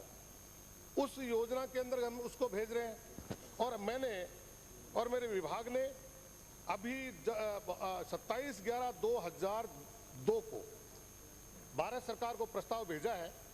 उसके बाद में रिमाइंड जो है 20/2/2003 को रिमाइंड किया है। वो योजना जब मंजूर हो जाएगी तब इतनी बड़ी योजना का जो खाले बनाने का काम है वो पूरा करने की प्रारंभ करने की कार्रवाई चालू होगी। माननीय अध्यक्ष महोदय, मंत्री महोदय के जवाब में जो आया है, मंत्री महोदय ने कहा है कि राजीव गांधी सिद्धमुख नहर सिंचाई परियोजना में कमांड अनकमांड एरिया सर्वे और तकबंदी का काम अभी चल रहा है, उसके बाद करेंगे। माननीय अध्यक्ष महोदय, मैं आपके माध्यम से निवेदन करना चाहूँगा कि जिन खाड़ों के निर्माण कार्य आपने स्वीकृत किए हैं, आपने ठेके पर छोड़े हैं, आपने वर्क ऑर्डर दिए हैं नवंबर में, उन क्षेत्रों में जिन चकों के ये खाड़े बनने हैं वहाँ तकबंदी का काम हो चुका है। कमांड अनकमांड एरिया सर्वे का जो 50% काम या 60% हुआ उन क्षेत्रों में आपने स्वीकृत किए हैं माननीय मंत्री जी, इसलिए अभी तक आपने ये काम शुरू क्यों नहीं किए?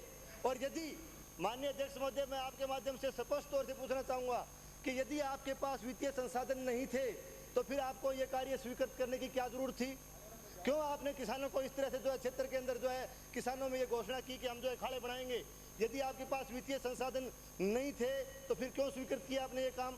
और ये स्पष्ट बात है कि जिन क्षेत्रों में आपने स्वीकृत किए नौर बाजरा क्षेत्र में, उनका चकबंदी का और कमांड अनकमांड एरिया सर्वे का काम जो 50% जो पूरा हुआ है उन क्षेत्रों में खाड़े स्वीकृत किए आपने। आप ये नहीं कह सकते कि वहाँ कार्य पूरा नहीं हुआ चकबंदी का।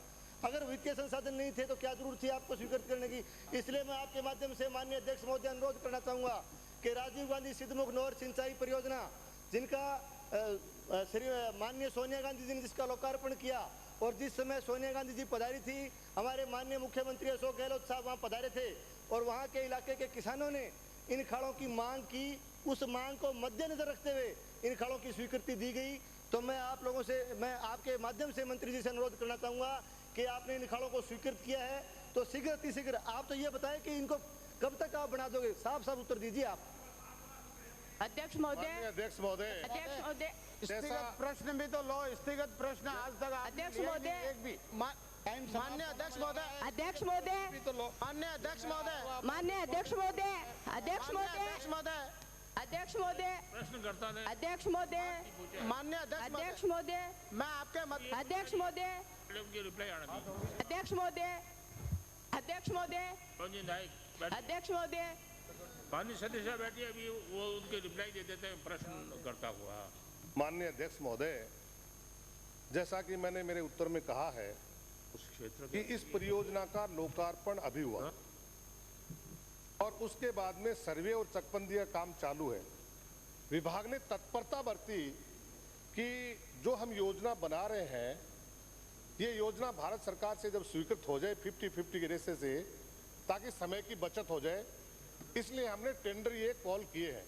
हमने वर्क ऑर्डर नहीं दिया है, इसलिए टेंडर कॉल किए गए हैं। वर्क ऑर्डर हमने अभी तक नहीं दिया है। वित्तीय संसाधन का जहां तक सवाल है, बजट में जितना प्रावधान होगा उसके मुताबिक काम होगा, लेकिन इतना बड़ा काम 175 करोड़ रुपए का अनुमानित लागत इन खाड़ों की होगी। इसको चाहे हमें नाबार्ड से ऋण लेना पड़े, चाहे हमें विश्व बैंक से लेना पड़े, चाहे हमें दूसरी योजना से लेना पड़े, तब जाकर के पूरा कर पाएंगे। अध्यक्ष महोदय, मैं आपके माध्यम से मंत्री जी से पूछना चाहूंगी कि जिनकी चकबंदियां हो गई, जिनके मोगे लग गए, तो वहाँ ये खालों का काम क्यों नहीं चालू करना चाहते हैं? और हमारे जब सोनिया जी ने वहाँ लोकार्पण किया था तब मुख्यमंत्री जी ने कहा था कि जल्दी ही पक्के खालों का काम चालू करवा दिया जाएगा। तो वहाँ किसानों के अंदर असंतोष है, इसलिए जल्दी से जल्दी ठेके करवा के और खालों का काम चालू करवाया जाए। माननीय अध्यक्ष महोदय, ये वास्तव में सही बात है कि जहाँ खाड़े स्वीकृत किए हैं वहाँ चकबंदी का और कमांड अनकमांड एरिया सर्वे का कोई काम उस क्षेत्र में बकाया नहीं है जहाँ ये खाड़े स्वीकृत हुए हैं। आप साफ साफ बताए, आपने कहा कि इसके 2003 और 2004 में जो है विचार किया जाएगा।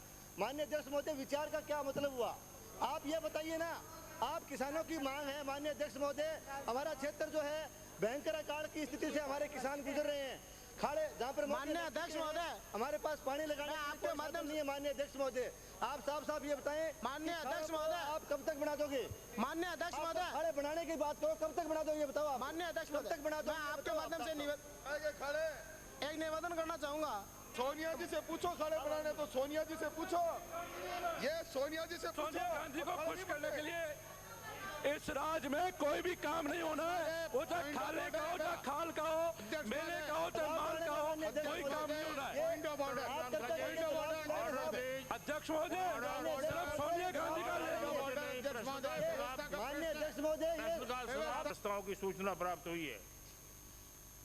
श्री हरिश्चंद्र कुमावत सदस्य की ओर से विधानसभा नाव में सड़क मरम्मत व उन्नयन कार्य 17 किलोमीटर कम करने के संबंध में श्री मदन दिलावर सदस्य की ओर से 12 जिले के पूर्व अध्यक्ष की हत्या के चश्मदीद गवाहों को सुरक्षा उपलब्ध कराने के संबंध में श्री कन्हैयालाल एवं एक अन्य सदस्य की ओर से 12 जिले में कार्यरत सार्वजनिक निर्माण विभाग के कुछ अभियंताओं द्वारा की गई गंभीर अनियमितताओं के संबंध में उपरोक्त प्रस्ताव स्थगन प्रस्ताव की विषय नहीं है, अतः अनुमति देने में असमर्थ हूँ। राज्य सरकार से जानकारी प्राप्त होने पर माननीय सदस्यों को उपलब्ध करा दी जाएगी।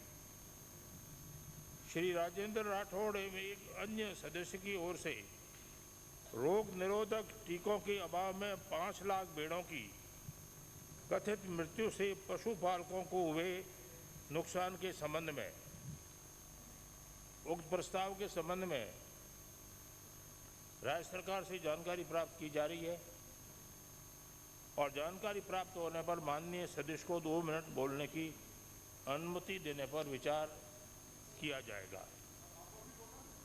अभी नहीं, जानकारी आएगी जब उसके बाद।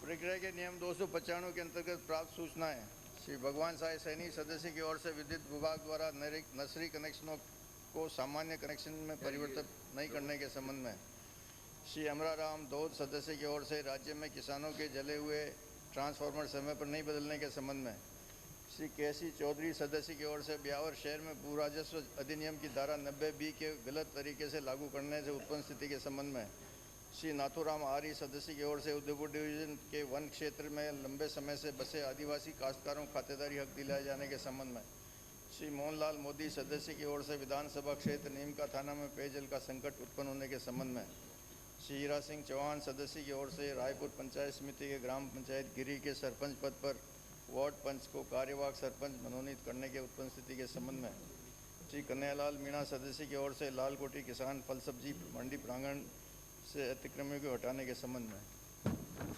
माननीय सदस्य, आज के बाद 6 रोज की छुट्टी है। माननीय सदस्य सब जल्दी जाना चाहते हैं, इसलिए इसको पड़ा हुआ मान लिया जाए। ठीक है अध्यक्ष महोदय, पर्चों को मान लिया जाए, डिबेट शुरू कराओ। अध्यक्ष महोदय, उपाध्यक्ष महोदय, राजेंद्र राठौड़, उपाध्यक्ष महोदय, एक पर्चों को पड़ा मान लिया जाए। मेरे व्यक्तिगत प्रस्ताव के ऊपर आपने ये व्यवस्था दी थी राज्य सरकार से। आएगा नहीं, वो उसको आएगा ना, बुलाएंगे आपको। आज नहीं, मैं उपाध्यक्ष महोदय, सरकार की सूचना है साहब, ये तो जानकारी आ गई, आपको बुलाएंगे। जानकारी तो आ गई, ये तो अन्य राजेंद्र राठौड़, बच्चे ही जानकारी है इसकी, तो इसमें कौन सी जानकारी कहाँ से प्राप्त करनी है? नहीं, ये उपाध्यक्ष महोदय, एक मिनट, मैं उपाध्यक्ष महोदय ये निवेदन कर रहा हूँ कि ये इसके बहुत सीरियस डायमेंशंस हैं। उपाध्यक्ष महोदय, उपाध्यक्ष महोदय, उपाध्यक्ष महोदय, उपाध्यक्ष महोदय, उपाध्यक्ष महोदय, उपाध्यक्ष महोदय, माननीय सदस्य विराजिए प्लीज। उपाध्यक्ष महोदय, क्योंकि सांगोद मेरा पॉइंट ऑफ इंफॉर्मेशन है, सांगोद दो दिन से। उपाध्यक्ष महोदय, मैं ये निवेदन कर रहा हूँ, ये इतना गंभीर विषय है। माननीय मंत्री महोदय कृपा करिए।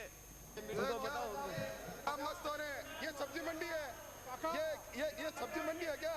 ये मछली बाजार है, ये मछली बाजार है, विधानसभा है ये देखो उपाध्यक्ष जी आप क्या कह रहे हो? उपाध्यक्ष जी क्या कह रहे हैं? एक मिनट, मेरी तरफ जिस तरह का इशारा माननीय मंत्री महोदय ने किया है, दो ही राठौड़ और विराजो। मैं माननीय उपाध्यक्ष महोदय सिर्फ ये निवेदन कर रहा हूँ, आपने किया ना काका के रूप में, आपने मेरा मोशन पढ़ा है उपाध्यक्ष महोदय, मैं उस पर चर्चा नहीं करना चाहता, मैं सिर्फ ये आपसे निवेदन करना चाहता हूँ कि उसकी गंभीरता को आप समझेंगे। 6 दिन का अवकाश है और आप आज उसके ऊपर स्टेटमेंट आना चाहिए उपाध्यक्ष महोदय।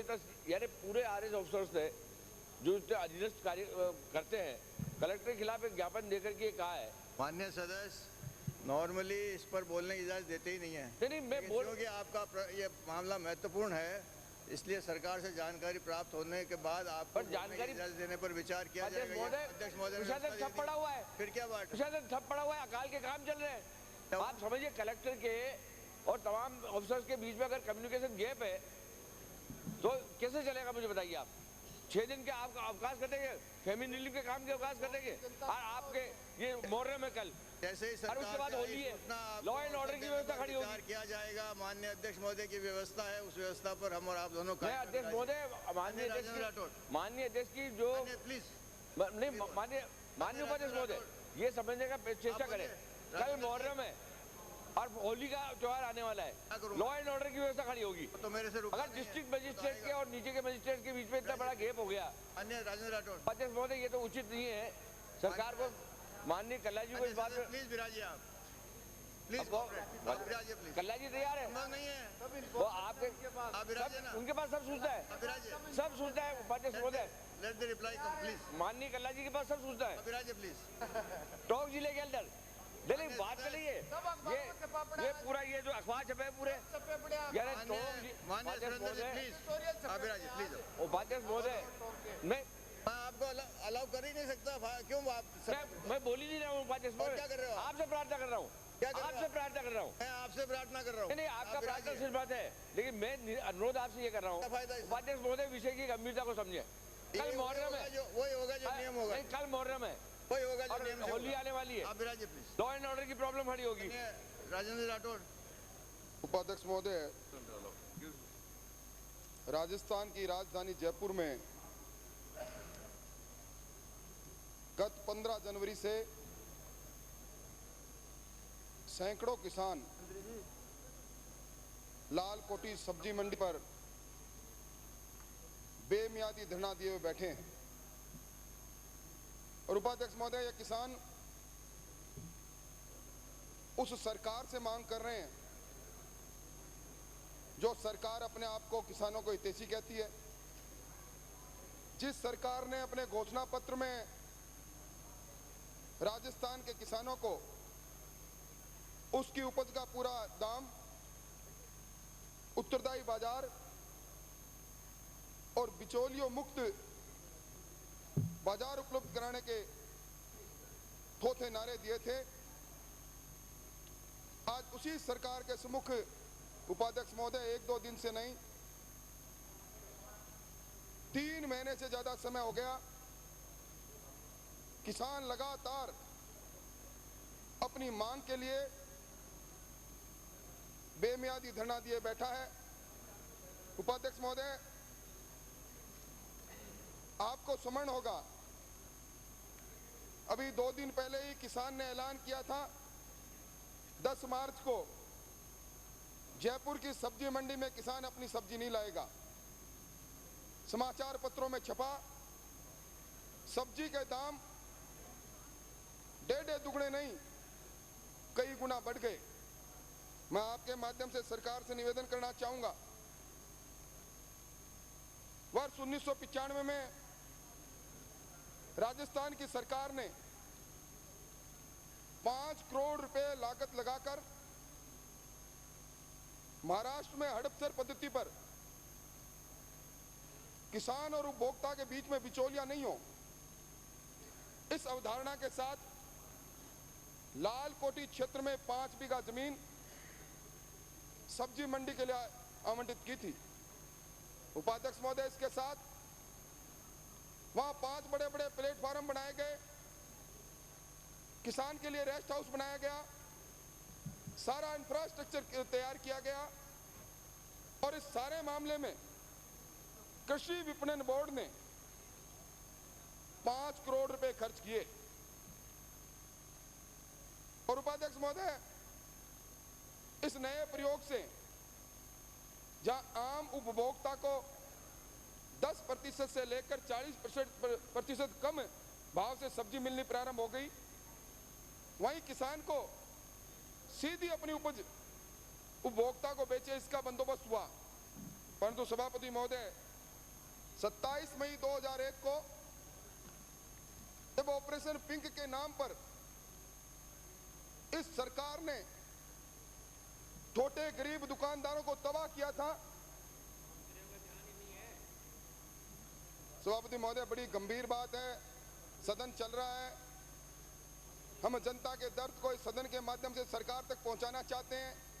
ये उप मुख्यमंत्री स्तर के आदमी बैठे हैं और बतला रहे हैं, और तकलीफ इस बात की है कि सर्वोच्च आसन के निर्देशों की भी अवहेलना कर रहे हैं। आप उधर देख रहे हैं विधि मंत्री जी इस तरह बात करें जिस तरह किसी पार्क में दो नौजवान आपस में बैठ के बात किया करते हैं। किससे बतिया रहे हैं आप? और ये उप मुख्यमंत्री जी को देखिए। और उपाध्यक्ष महोदय, जब कभी उपाध्यक्ष महोदय, ये कोई जरूरी नहीं है, और कोई बहुत ही सार की बात होती तो हम भी गंभीरता से सुनते। ऐसी क्या बात थी जिसके लिए बड़े बात कर रहे हैं? निश्चित तौर पर उपाध्यक्ष महोदय, इन्होंने सही बात कही। किसान की बात कहें, आपको सार की बात नजर नहीं आती। पशुपालकों की बात कहें, आपको सार की बात नजर नहीं आती। यही कोई उद्योगपति की बात होती, किसी उद्योग को रियायत देने की बात होती, तो विधि मंत्री जी सबसे पहले आप बोलते। आप भेड़ें मरी हैं, ना कहीं 1 लाख भेड़ और कभी कहीं 50,000 भेड़ और मर्जी और नंबर टेक देते हैं। कहाँ मरी हैं, कहाँ पर वो पड़ी हैं, किस वो कौन सी जगह है, उसके फोटो आप उतार के लाए हो तो पेश कीजिए। खाम एक बाउंडर बनाने के लिए कि हम हैं। भेड़ की कोई प्रकरण नहीं चल रहा है, किसानों की बात कर रहे हैं। किसान लाल कोठी पर धरना दिए हुए। उपाध्यक्ष जी, इन मंत्रियों को थोड़ा निर्देशित करिए आप। सदन में बहुत महत्वपूर्ण बात हो रही है, इनको पता ही नहीं जवाब क्या दे रहे हैं। आप क्या बोल रहे हैं मंत्री जी? अन्य सदस्य विराजे। किसान की बात इनके कानों में नहीं जाती है। माननीय उपाध्यक्ष महोदय, सबसे बड़ी चिंता की बात है आज राजस्थान का किसान या तो अकाल से दुखी है, पशु मर रहे हैं, भेड़ें मर रही है, यहाँ पर किसान लाल कोठी पर बैठे हैं, उनकी चिंता नहीं है आपको? माननीय लगातार 3 महीने से। माननीय राठौड़ साहब, उपाध्यक्ष महोदय, मैं निवेदन कर रहा हूँ। उनकी बात साथ लगती है, बाकी कुछ नहीं लगती। आप काय को उपाध्यक्ष महोदय, मैं आपके माध्यम से किससे बात कर रहे हो आप? मैं आपके माध्यम से। माननीय उपाध्यक्ष महोदय, ये बहुत गलत बात है। इन्होंने एक वरिष्ठ मंत्री को, जो हम पैदा हुए तब से सरकार में, ये आप कार्रवाई से निकलवाइए। बहुत गलत बात। यहाँ सब आदमी बैठे हैं, यहाँ कोई जानवर नहीं है। ये आपने विधि मंत्री जी के लिए ये बात की है। माननीय उपाध्यक्ष महोदय, कार्रवाई से निकाला जाए। ये माननीय खाद्य मंत्री जी, बिल्कुल ठीक कहा मैंने, जो कुछ कहा है। माननीय उपाध्यक्ष महोदय, माननीय झुंझुनू से आने वाली सदस्य ने सदन के अंदर मैंने जो कुछ कहा बिल्कुल ठीक कहा। माननीय जनार्दन जी, जनार्दन सिंह जी, माननीय उपाध्यक्ष महोदय, मेरी आपत्ति है। इनको तो परसों झुंझुनू से आने वाले ऊर्जा मंत्री जी, तो इनको बड़ा दर्द हुआ और आपत्ति हुई और कार्रवाई से निकलवाया। महारानी को कहते हैं, और इन्होंने एक वरिष्ठ मंत्री। माननीय उपाध्यक्ष महोदय, गलत परंपरा बन जाएगी। मेरा आपसे निवेदन है, इसको कार्रवाई से निकलवाइए। ये क्या बात हुई? यहाँ सब आदमी उपाध्यक्ष महोदय, लेकिन आपने क्यों कहा? ये कहावत है। उपाध्यक्ष महोदय, नहीं माननीय उपाध्यक्ष महोदय, कार्रवाई से निकलवाइए। घूम रहे हैं यहाँ पर, सुन नहीं रहे। कुछ गंभीर मुद्दे पर चर्चा हो रही है, उस पर ध्यान नहीं दे रहे तो क्या कहेंगे?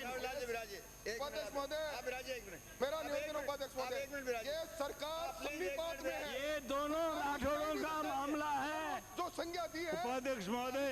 विधि मंत्री जी माननीय उपाध्यक्ष महोदय भेड़ों की उपाध्यक्ष महोदय, एक मिनट आप विराजिए। माननीय मंत्री जी विराजिए। उपाध्यक्ष महोदय, शेर को ना या तो इनकी आंखों से दिखना बंद हो गया। माननीय सदस्य विराजिए प्लीज। माननीय सदस्य, मैं माननीय मंत्रीगणों से निवेदन करना चाहता हूँ, कृपा करके आप ये एमएलए की बात अपने कक्ष में सुनिए, यहाँ पर इस बात को बंद कीजिए। आप अपने कक्ष में जाके मंत्रीगणों से बात, कौन सा तरीका है? कोई तरीका ही नहीं है, सुनना ही नहीं चाहते हो आप। अगला बोल रहे हैं तो आप सुनो, कुछ करो। आप इनको अपनी जगह भेजिए। Say no to them, ask them to come to your chamber. नहीं, आप जाइए, उठिए, आप उठिए। व्यवस्था, ये कौन सा तरीका है?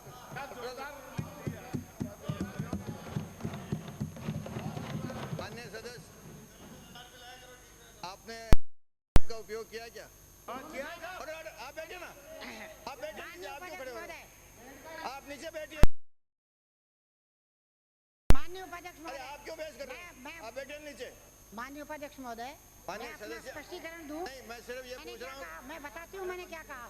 मैं बताती हूँ नीचे। आप तो मैं बताऊँ तो सही मैंने क्या कहा। मैं आप बताऊँ बैठिए नीचे। ये बोल रही है ना, मैं बताऊँ मैंने क्या कहा। आप क्यों बीच में बोल रहे हो? इनको बोलने दीजिए ना पहले। आप बैठिए प्लीज। मैं सिर्फ इतना पूछ रहा हूँ आपको, माननीय सदस्य, यही पूछ रहा हूँ कि आपने माननीय उपाध्यक्ष महोदय सुनिए, आप मेरी बात सुनिए। आप मेरी बात पहले सुन लीजिए मैंने क्या कहा। आप विराजिए, मेरी बात सुनिए पहले मैंने क्या कहा। जब इन्होंने कहा कि यहाँ कोई भेड़ों की बात नहीं हो रही है, इन्होंने कहा इतना सीरियस मैटर था, उसके ऊपर वरिष्ठ सदस्य हैं, वरिष्ठतम है, सन 52 से लगातार सदस्य आ रहे हैं। ये सुनिए, इन्होंने कहा कि आप तो हर चीज़ को भेड़ समझ लेते हैं, भेड़ों की बात करें। तब मैंने कहा तो मुख्यमंत्री के सामने आप बने हुए हैं, ये मैंने कहा। मैंने ये मुहावरा क्या मैंने गलत कह दिया? क्या आपत्तिजनक कह दिया? क्या गलत? ये सारे मंत्री भेड़ बने। आप में केवल ये इंक्लूड होते हैं और कोई नहीं है। आप में केवल जिन्होंने बात की थी वही इंक्लूड है, बाकी कोई और नहीं है। लेकिन आपने ये कैसे, उपाध्यक्ष महोदय, ये इन्होंने कैसे मान लिया कि मैं मुख्यमंत्री के सामने हुआ? सवाल ही नहीं। मान लिया कि आपको शेर हैं, शेर। मैंने इसलिए कहा कि आपको भेड़ हैं, शेर। आप शेर नहीं बने हुए मुख्यमंत्री जी के सामने। पूरी जिंदगी में कभी नहीं, शेर ही शेर रहा हूँ।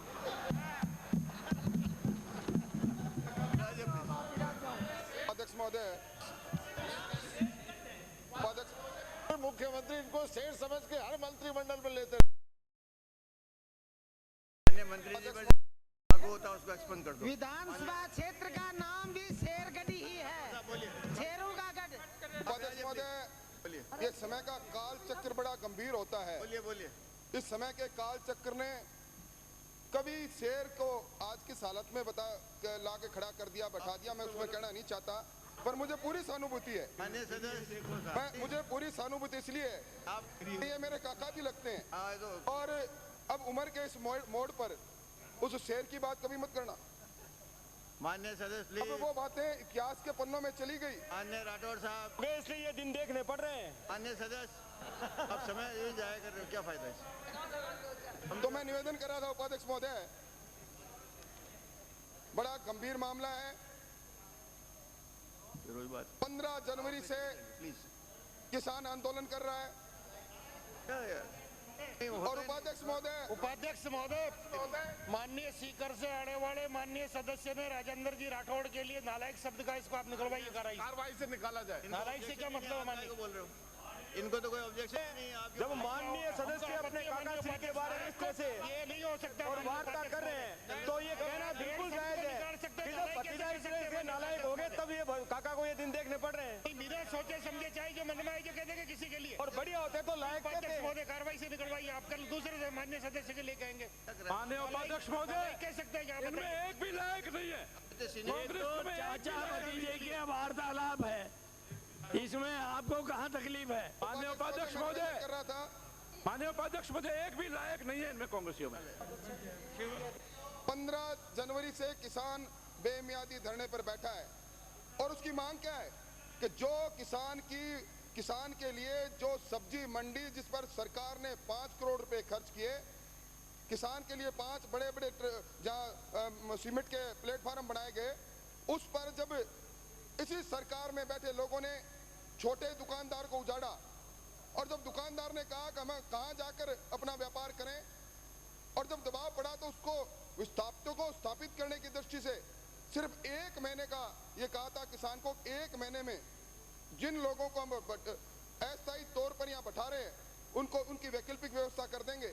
और 1 महीने की बात कहकर इस सरकार ने उन बिचौलियों को, जिन बिचौलियों को दूर करने के लिए सरकार ने हड़पसर पद्धति से ये नई योजना लागू की थी, उनको काबिज करा दिया।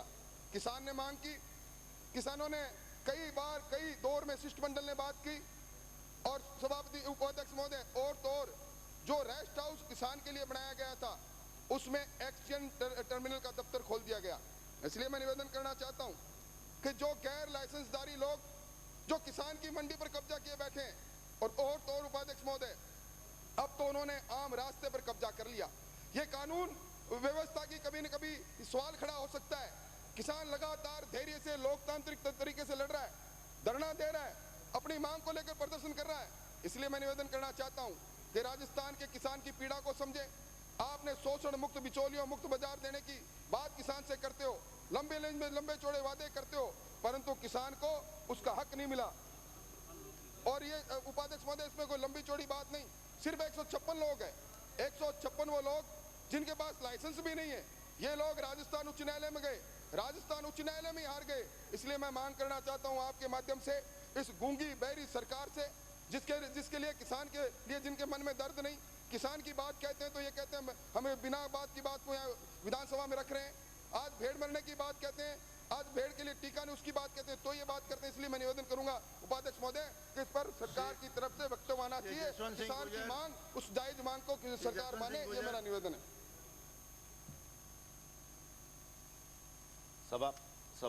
उपाध्यक्ष महोदय,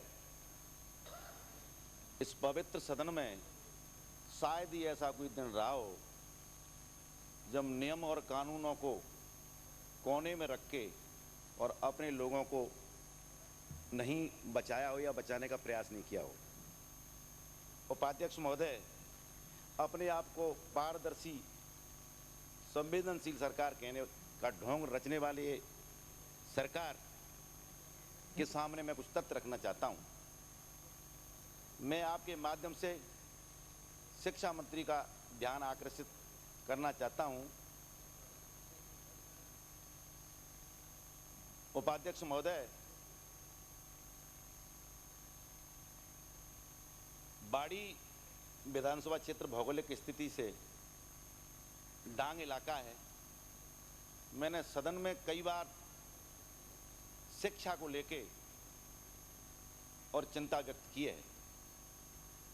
उपाध्यक्ष महोदय, शिक्षा के अभाव में निरंतर वहाँ कानून और अपराधी को वहाँ संरक्षण देते रहे और अध्यक्ष महोदय वहाँ शिक्षा के अभाव में निरंतर क्राइम बढ़ते रहे। उपाध्यक्ष महोदय, वहाँ एक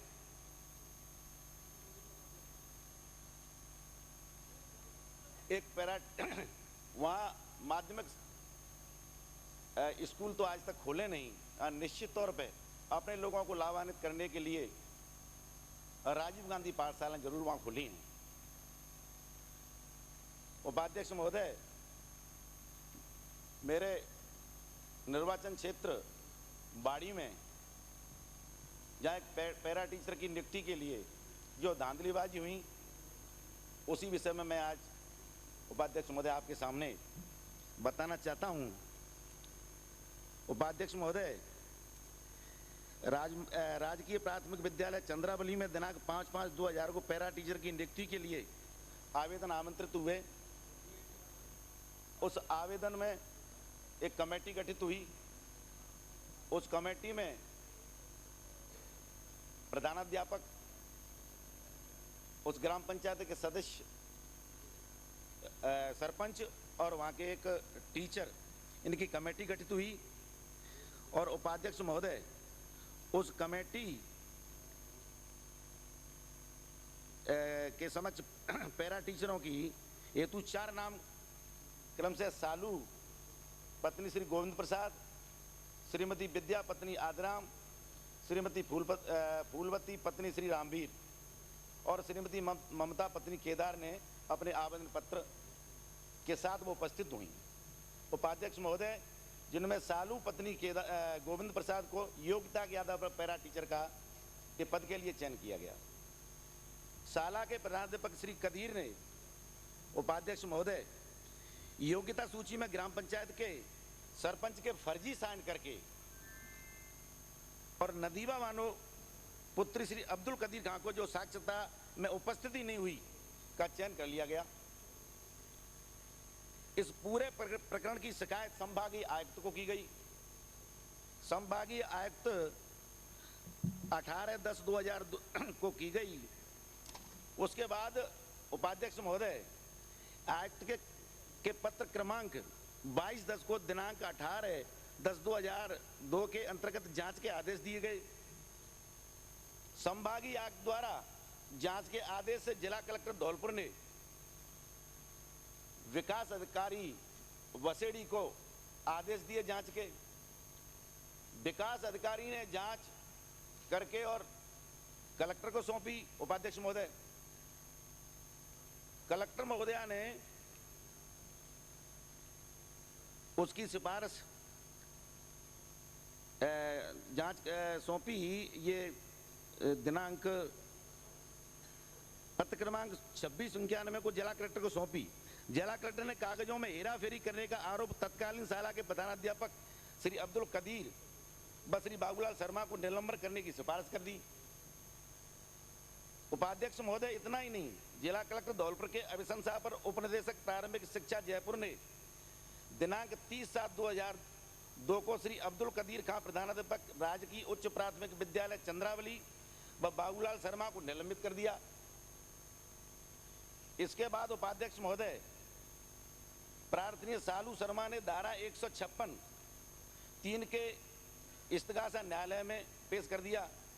न्यायालय ने अब्दुल कदीर खां प्रधानाध्यापक के विरुद्ध मुकदमा नंबर 191/2001 कायम किया, जिसमें अब्दुल कदीर खां प्रधानाध्यापक को भारतीय दंड संहिता विभिन्न धाराओं के तहत उनको जेल भेज दिया। उपाध्यक्ष महोदय, आश्चर्य की बात तो यह है कि पैरा टीचर की चयन में गड़बड़ी करने व कागजों में हेराफेरी करने के जांच पूर्ण बातें प्रमाणित होने के बाद भी आज तक नदीवा मानो को वहां से नहीं हटाया गया। मेरा आपसे निवेदन है, मैं चाहूंगा कि मंत्री जी या नदीवा मानो को हटा के और सालू शर्मा को जो योग्यता के अनुसार, कमेटी के अनुसार, नियम के अनुसार, कानून के अनुसार जो होनी चाहिए, वो मेरा आपसे निवेदन है कि उपाध्यक्ष महोदय मंत्री जी उसको लगाएं। विराजे प्लीज। क्या कहना है कि प्लीज अनियमितता करने के मामले में एक आदमी चला गया और वो पैरा टीचर वहीं काम कर रही है। उपाध्यक्ष महोदय, आप इसकी गंभीरता निवेदन कर रहा हूं मैं तो। उपाध्यक्ष महोदय जेल में चला गया जिसने गड़बड़ी की। माननीय उपाध्यक्ष महोदय, वो जेल में चला गया। माननीय चिकित्सा एवं स्वास्थ्य मंत्री जी, जेल में हवा खाने के बाद खाने के बाद उपाध्यक्ष महोदय आज तक माननीय उपाध्यक्ष महोदय, मैं आपके माध्यम से सदन का और माननीय चिकित्सा मंत्री जी का ध्यान जो मौसमी बीमारियां हैं जिनसे लोग काफी आशंकित हैं, भयभीत हैं, उनकी तरफ दिलाना चाहता हूं। माननीय उपाध्यक्ष महोदय, अब की बार मौसम का मिजाज कुछ अजीब सी करवट ले रहा है। कभी सर्दी पड़ जाती है, कभी गर्मी हो जाती है, बेमौसम की बरसात हुई, ओले पड़े और उससे कई मौसमी बीमारियों का जन्म हुआ। कहीं अस्थमा और दमा, मिजल्स, खसरा, small pox, chicken pox.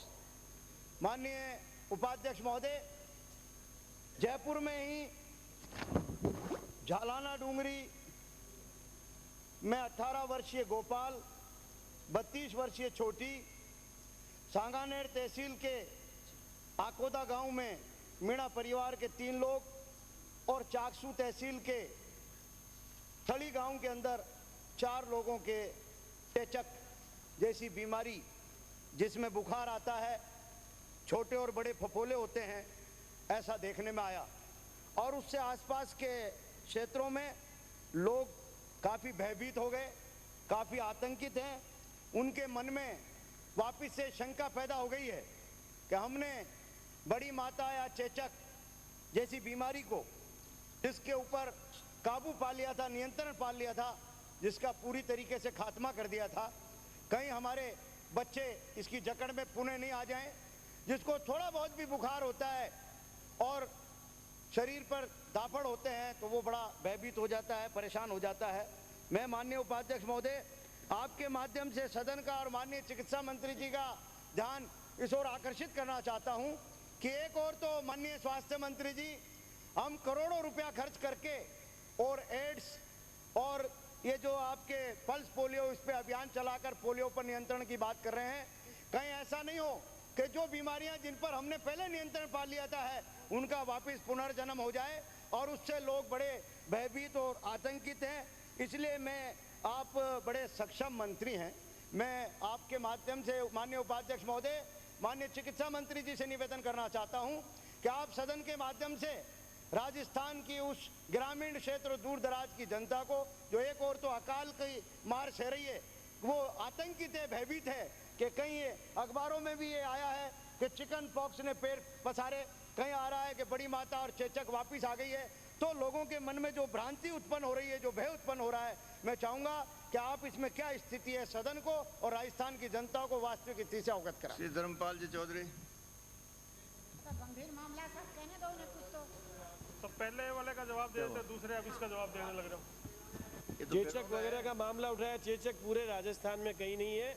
Measles की कुछ रिपोर्ट्स आई हैं, मीजल्स के टीकों का प्रबंध, पोलियो की दवाई पिलाने का प्रबंध और अन्य टीकों का प्रबंध हमने ग्राम स्तर पर पंचायत हेडक्वार्टर पर किया है। और मैं सदन को आश्वस्त करना चाहता हूं कि इन मौसमी बीमारियों को राजस्थान में नहीं फैलने दिया जाएगा। धन्यवाद। श्री धर्मपाल जी।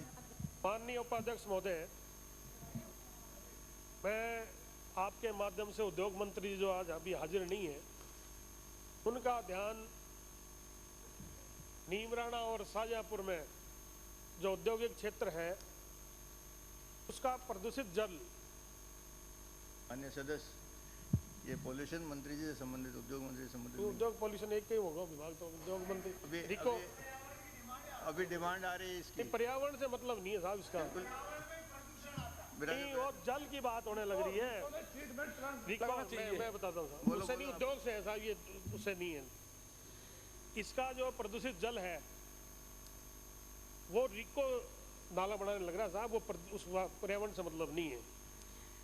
इंडस्ट्रीज एरिया डेवलप करने से पहले केंद्र सरकार के द्वारा औद्योगिक क्षेत्र में ये है कि उसमें पहले ट्रीटमेंट प्लांट बने और उसके बाद उद्योग लगे। आज नीमराणा में 20 साल हो गए औद्योगिक क्षेत्र बने हुए, शाहजहाँपुर में 20 साल हो गए, नीमराणा में 10 साल हो गए। 10 साल तक ट्रीटमेंट प्लांट बनानी और जो जहाँ उद्योग वहाँ लगे हुए हैं।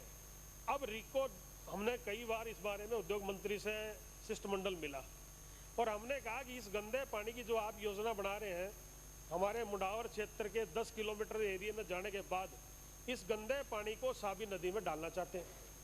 10 किलोमीटर तक ये पानी जब वहाँ से निकलेगा, वो जो वहाँ पर जो खेत है, वहाँ पर जो ये प्रदूषित जल जाएगा तो नीचे का वाटर हमारा खराब हो जाएगा। और उसके बाद में जब ये नदी में, साबी नदी में इसको खुला डालना चाहते हैं, आसपास के वहाँ के 50 गांव उस खुले पानी में जो है, सबसे पहले हमने ये कहा कि रिको के जो इंडस्ट्रीज एरिया के में ये जो अफसर हैं, ये पानी को ले जाना चाहते हैं तो इन अफसरों की कॉलोनी बनाओ वहाँ पर। ये जब उस गंदे पानी के पास रह के देखेंगे, जब इनको पता लगे, वहाँ उस क्षेत्र की जनता, वो नदी में, साबी नदी में खुला पानी, वहाँ पर हजारों की संख्या में तो वहाँ पर जो है गायें घूमती हैं और हमारा जो पशुधन है वो भी साबी नदी के क्षेत्र में जो है वो जो किसानों का पशुधन चरता है। और 50-60 गाँव में जिस ढंग से ये खुला पानी, प्रदूषित जल वहाँ बहेगा, उस क्षेत्र की जनता में भारी रोष है। मैं आपके माध्यम से सरकार का ध्यान दिलाना चाहता हूँ कि अगर ये जो इसमें जब हम मिले थे तो उस टाइम सेक्शन 4 की कार्रवाई हुई थी। सेक्शन 4 में कार्रवाई हुई थी 7/9/2002 को, और उसमें हमने ऐतराज 3/10/2002 को हमारे पूरे क्षेत्र के किसानों ने उसमें ऐतराज कर दिए थे। मंत्री जी से भी कई बार मिले, मंत्री जी ने हमको आश्वासन भी दिया कि ये नहीं जाएगा, लेकिन अभी 7/3/2002 को धारा 6 के नोटिस जारी कर दिए। धारा 6 के नोटिस जारी करके अभी 15 दिन के अंदर उन्होंने कहा कि बहुत जल्दी बनाना जरूरी है, और इसमें उन्होंने जो जल्दीबाजी में ये धारा 6 की कार्रवाई करके वहाँ नाला बनाने की कोशिश कर रहे हैं। आपके माध्यम से मैं अपने पूरे मुंडावर क्षेत्र की जनता और मेरी तरफ से ये आपके माध्यम से निवेदन करना चाहते हैं कि इस गंदे पानी का वहाँ पर नीमराने दोनों औद्योगिक क्षेत्र में ट्रीटमेंट प्लांट लगवाएं और हमारी क्षेत्र की जनता को बख्शें। अगर वहाँ पर ये नाला बनाने की सरकार ने कोशिश करी, इस रिको विभाग ने, तो हम किसी कीमत पर भी वहाँ की जनता के साथ हमको चाहे कुछ भी संघर्ष करें, हम इस नाले का निर्माण नहीं होने देंगे। आपके माध्यम से हम सरकार का और मंत्री जी का ध्यान आकर्षित करना चाहते हैं। प्रक्रिया के नियम 131 के अंतर्गत श्री केसाराम जी चौधरी। प्रक्रिया तथा कार्य संचालन संबंधी नियमावली के नियम 131 के अंतर्गत जैसलमेर जिले में वर्ष 1995-96 में अध्यापकों, शारीरिक शिक्षकों इत्यादि की हुई कथित फर्जी नियुक्ति के प्रकरण में समुचित कार्रवाई नहीं करने से उत्पन्न स्थिति के संबंध में मैं शिक्षा मंत्री जी का ध्यान आकर्षित करना चाह रहा हूँ। माननीय शिक्षा मंत्री जी।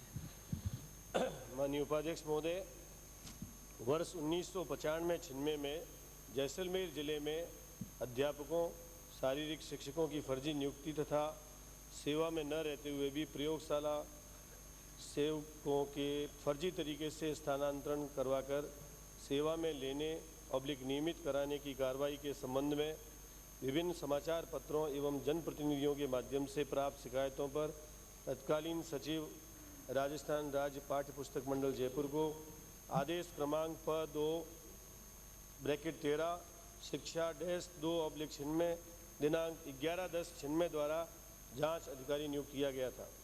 जांच अधिकारी द्वारा 6/11/96 को प्रस्तुत जांच प्रतिवेदन के मुख्य बिंदु निम्न प्रकार हैं।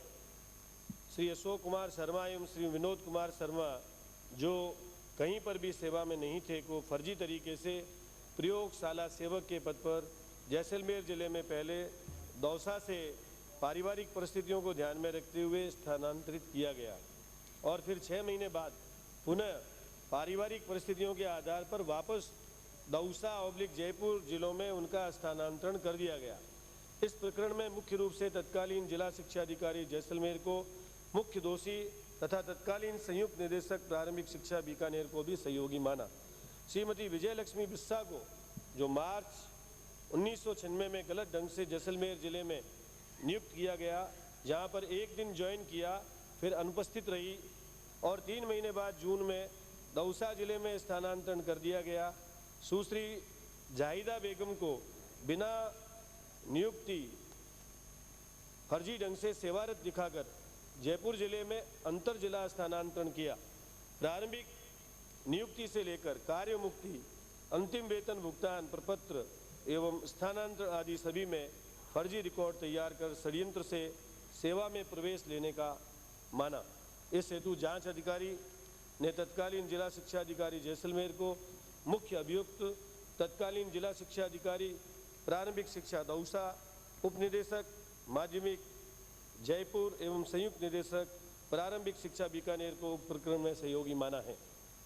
श्री त्रिलोकचंद मीणा पुत्र श्री मूलचंद मीणा, ग्राम पोस्ट गोविंदगढ़, जिला अलवर को जिला शिक्षा अधिकारी जैसलमेर दिनांक 20/1/96 को राजकीय माध्यमिक विद्यालय मया जलार जैसलमेर में प्रयोगशाला सहायक तृतीय श्रेणी के पद पर नियुक्त किया गया।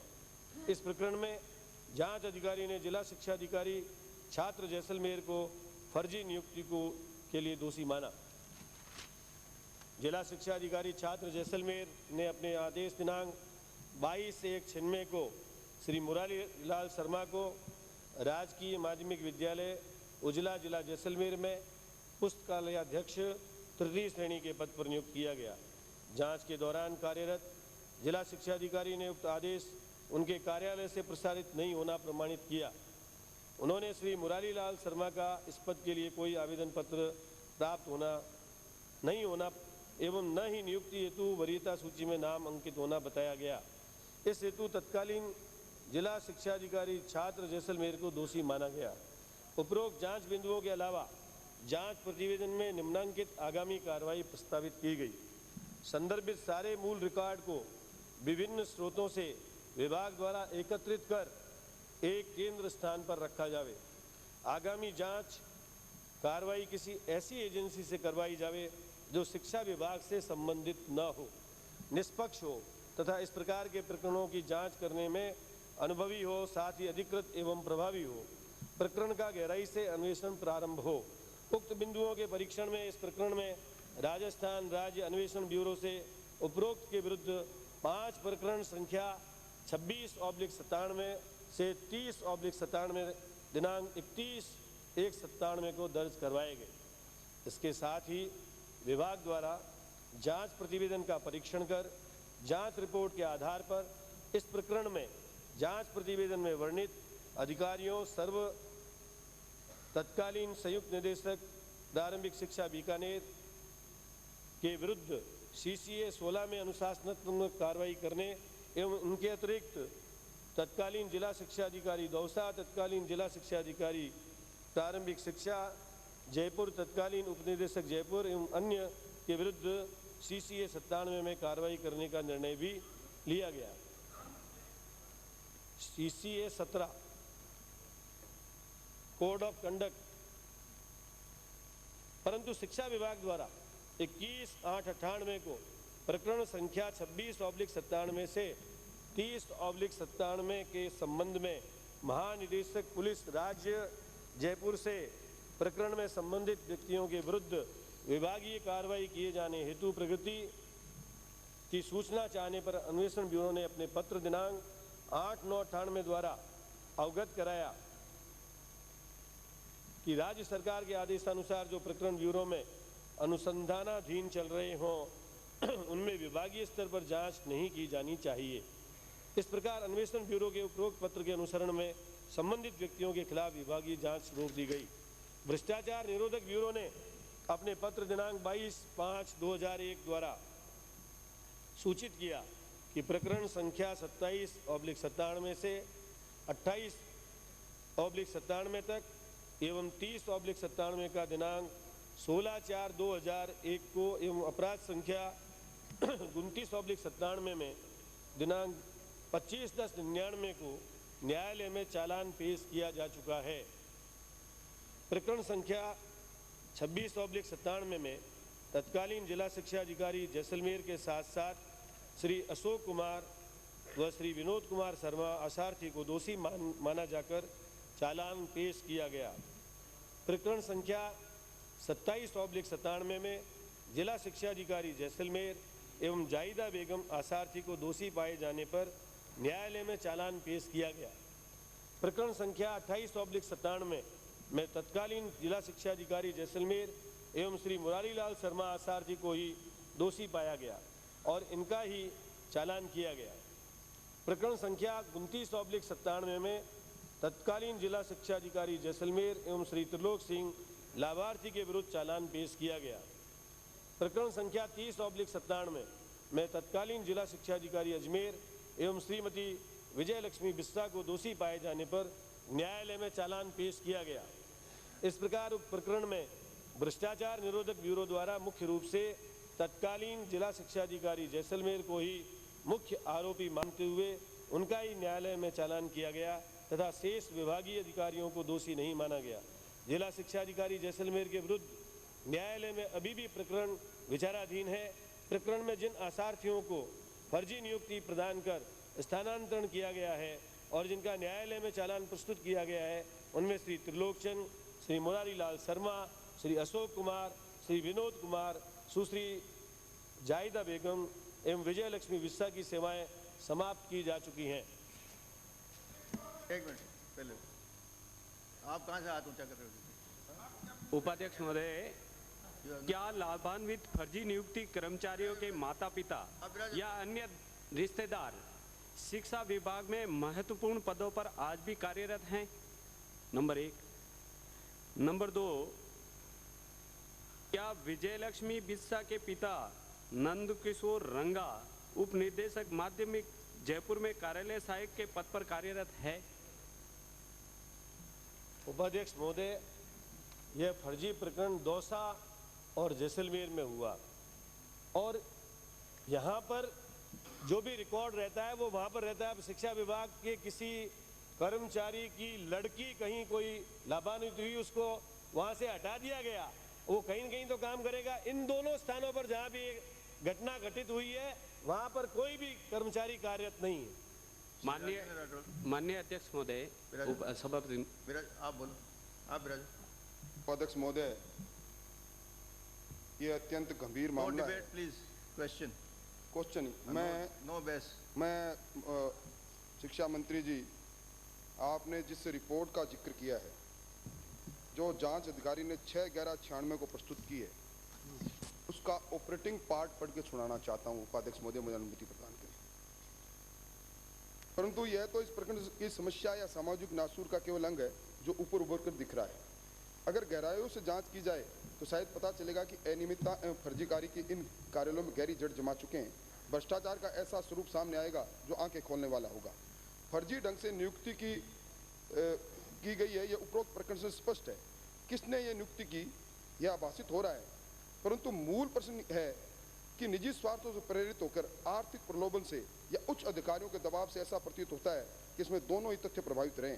दूसरा, इतना बड़ा षड्यंत्र जो कई जिलों में फैला है, परतें खुलने पर इसका विस्तार और मिल सकता है, मात्र कुछ अधिकारियों से संभव नहीं है। संबंधित कार्यालयों में कुछ लोग भी अवश्य लिप्त होने चाहिए। आखिर जैसलमेर जिला शिक्षा अधिकारी छात्रा के कार्यालय में फर्जी नियुक्ति पत्र कौन टाइप करता था, या अलवर, दौसा, जयपुर आदि जिलों के लोगों को जैसलमेर में नियुक्ति के लिए किसने व्यवस्था की थी?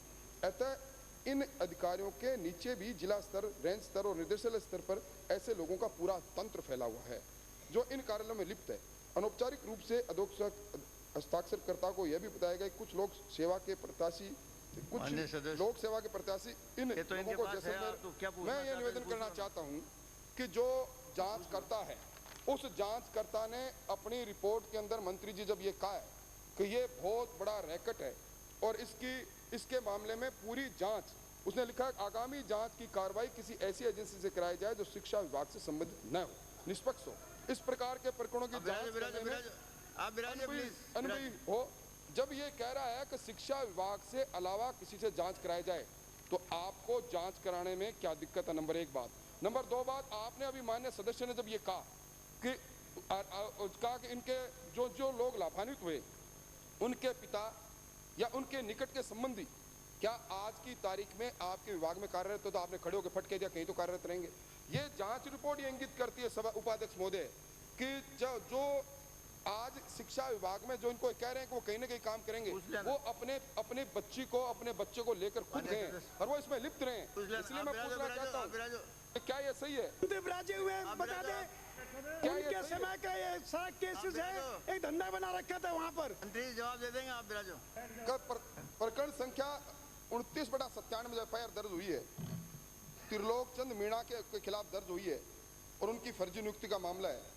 क्या ऐसी है कि उनके पिता मूलचंद मीणा आपके यहाँ उप निर्देशक प्रारंभिक शिक्षा जयपुर में कार्यरत है? क्या यह सही है कि विजय लक्ष्मी बिस्सा, जिसके पिता नंद किशोर रंगा, जांच रिपोर्ट में साफ उन्होंने जांच के अधिकारी ने लिखा है कि नंद किशोर रंगा अपनी पुत्री विजय लक्ष्मी बिस्सा के साथ जैसलमेर में जिला शिक्षा अधिकारी के कार्यालय में खुद आए। ये जांच से सारा स्पष्ट है। तो क्या कारण है कि आज वही कार्यालय सहायक शिक्षा उपनिदेशक माध्यमिक जयपुर में संस्थापक जैसे जगह पर आप एक तरफ ये कह रहे हो कि आरोपियों को कहीं हम ऐसी जगह पर लगाएंगे, ये एस्टेब्लिशमेंट में काम कर रहे हैं। माननीय मंत्री आप क्यों इनको बचाना चाहते हैं? आपका इनसे क्या संबंध है? माननीय मंत्री जी, ये क्या है? सही है कि ये बंधु दूर से आने वाले निजी सचिव भी नहीं। उपाध्यक्ष महोदय, इनमें से एक यादव भी है जिसका चाचा मैं हूँ।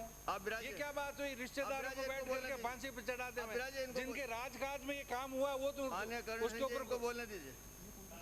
Let him reply. माननीय उपाध्यक्ष महोदय, इस जांच निष्कर्ष के आधार पर ही एसीडी को उस समय ये सारा काम सौंपा गया और एसीडी ने अपनी जो रिपोर्ट दी है उसमें प्रकरण संख्या 26/97 में श्री राम किशोर खंगारो तत्कालीन जिला शिक्षा अधिकारी जैसलमेर श्री अशोक कुमार एवं श्री विनोद कुमार शर्मा को दोषी पाए जाने पर उनके विरुद्ध चालान पेश करने का निर्णय लिया गया और तमाम लोगों को सर्विस से हटा दिया गया। अब घटना दौसा और जैसलमेर में घटित हुई, वहाँ इनसे संबंधित कोई भी व्यक्ति वहाँ पोस्टेड नहीं है, इसलिए कहीं पर भी कोई रिकॉर्ड को खुर्द-बुर्द करने का सवाल नहीं है और सारे मामलों का चालान पेश कर दिया गया है। ये मैंने सदन को बता दिया गया। अब जो कोर्ट आदेश देगा उसके अनुसार कार्रवाई कर लेंगे और जिन जिन के खिलाफ जो दोष पाया जाएगा उसको बिल्कुल सख्त से सख्त हम सजा देंगे। ये मैं सदन को आश्वासन देना चाहता हूँ।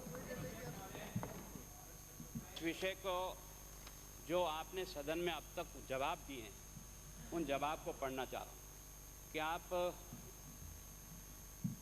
ये प्रश्न था आपका 26/4/2000 का विधानसभा में जो पूछा गया था और माननीय सदस्य पूछा था सुरेंद्र गोयल ने। उसमें था क्या शिक्षा उपनिदेशक जयपुर के कार्यालय में जैसलमेर कांड के संबंधित फर्जी हस्तांतरण नियुक्ति में लिप्त कथाकथित कर्मचारियों के माता पिता संस्थापन शाखा कार्यालय में कार्यरत हैं? यदि हाँ तो नाम सहित विवरण सदन की मेज पर रखें। इसका जवाब आपने दिया जी नहीं।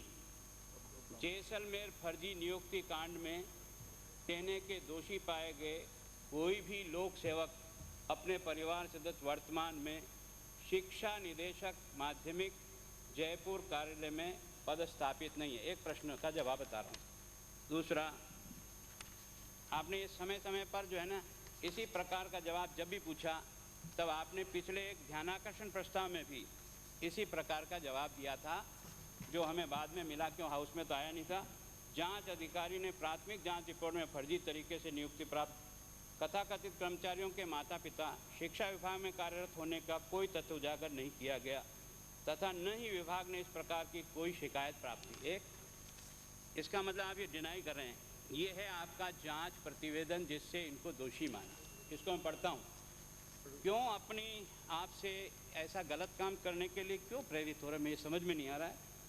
ये जो है जांच का जो दूसरा पॉइंट है, श्रीमती विजय लक्ष्मी और सुश्री जहीदा बेगम की फर्जी नियुक्ति के संबंध में, ये जांच का बिंदु है। इस प्रकरण का सार रूप में जयपुर दौसा क्षेत्र में श्रीमती विजय लक्ष्मी बीसा मार्च 96 में गलत ढंग से जैसलमेर जेल में नियुक्त किया गया, जहां एक दिन भी ज्वाइन नहीं किया, फिर अनुपस्थित रही और 3 महीने के बाद जून में उसका वांछित स्थान दौसा लगा दिया गया। इसमें जांच का जो उन्होंने सार दिया निम्न प्रकार है। जिला शिक्षा अधिकारी छात्र जैसलमेर के आदेश संख्या इतना इतना जैसलमेर 22/3/96 को एक आदेश प्रसारित किया जिसमें श्रीमती विजय लक्ष्मी बीसा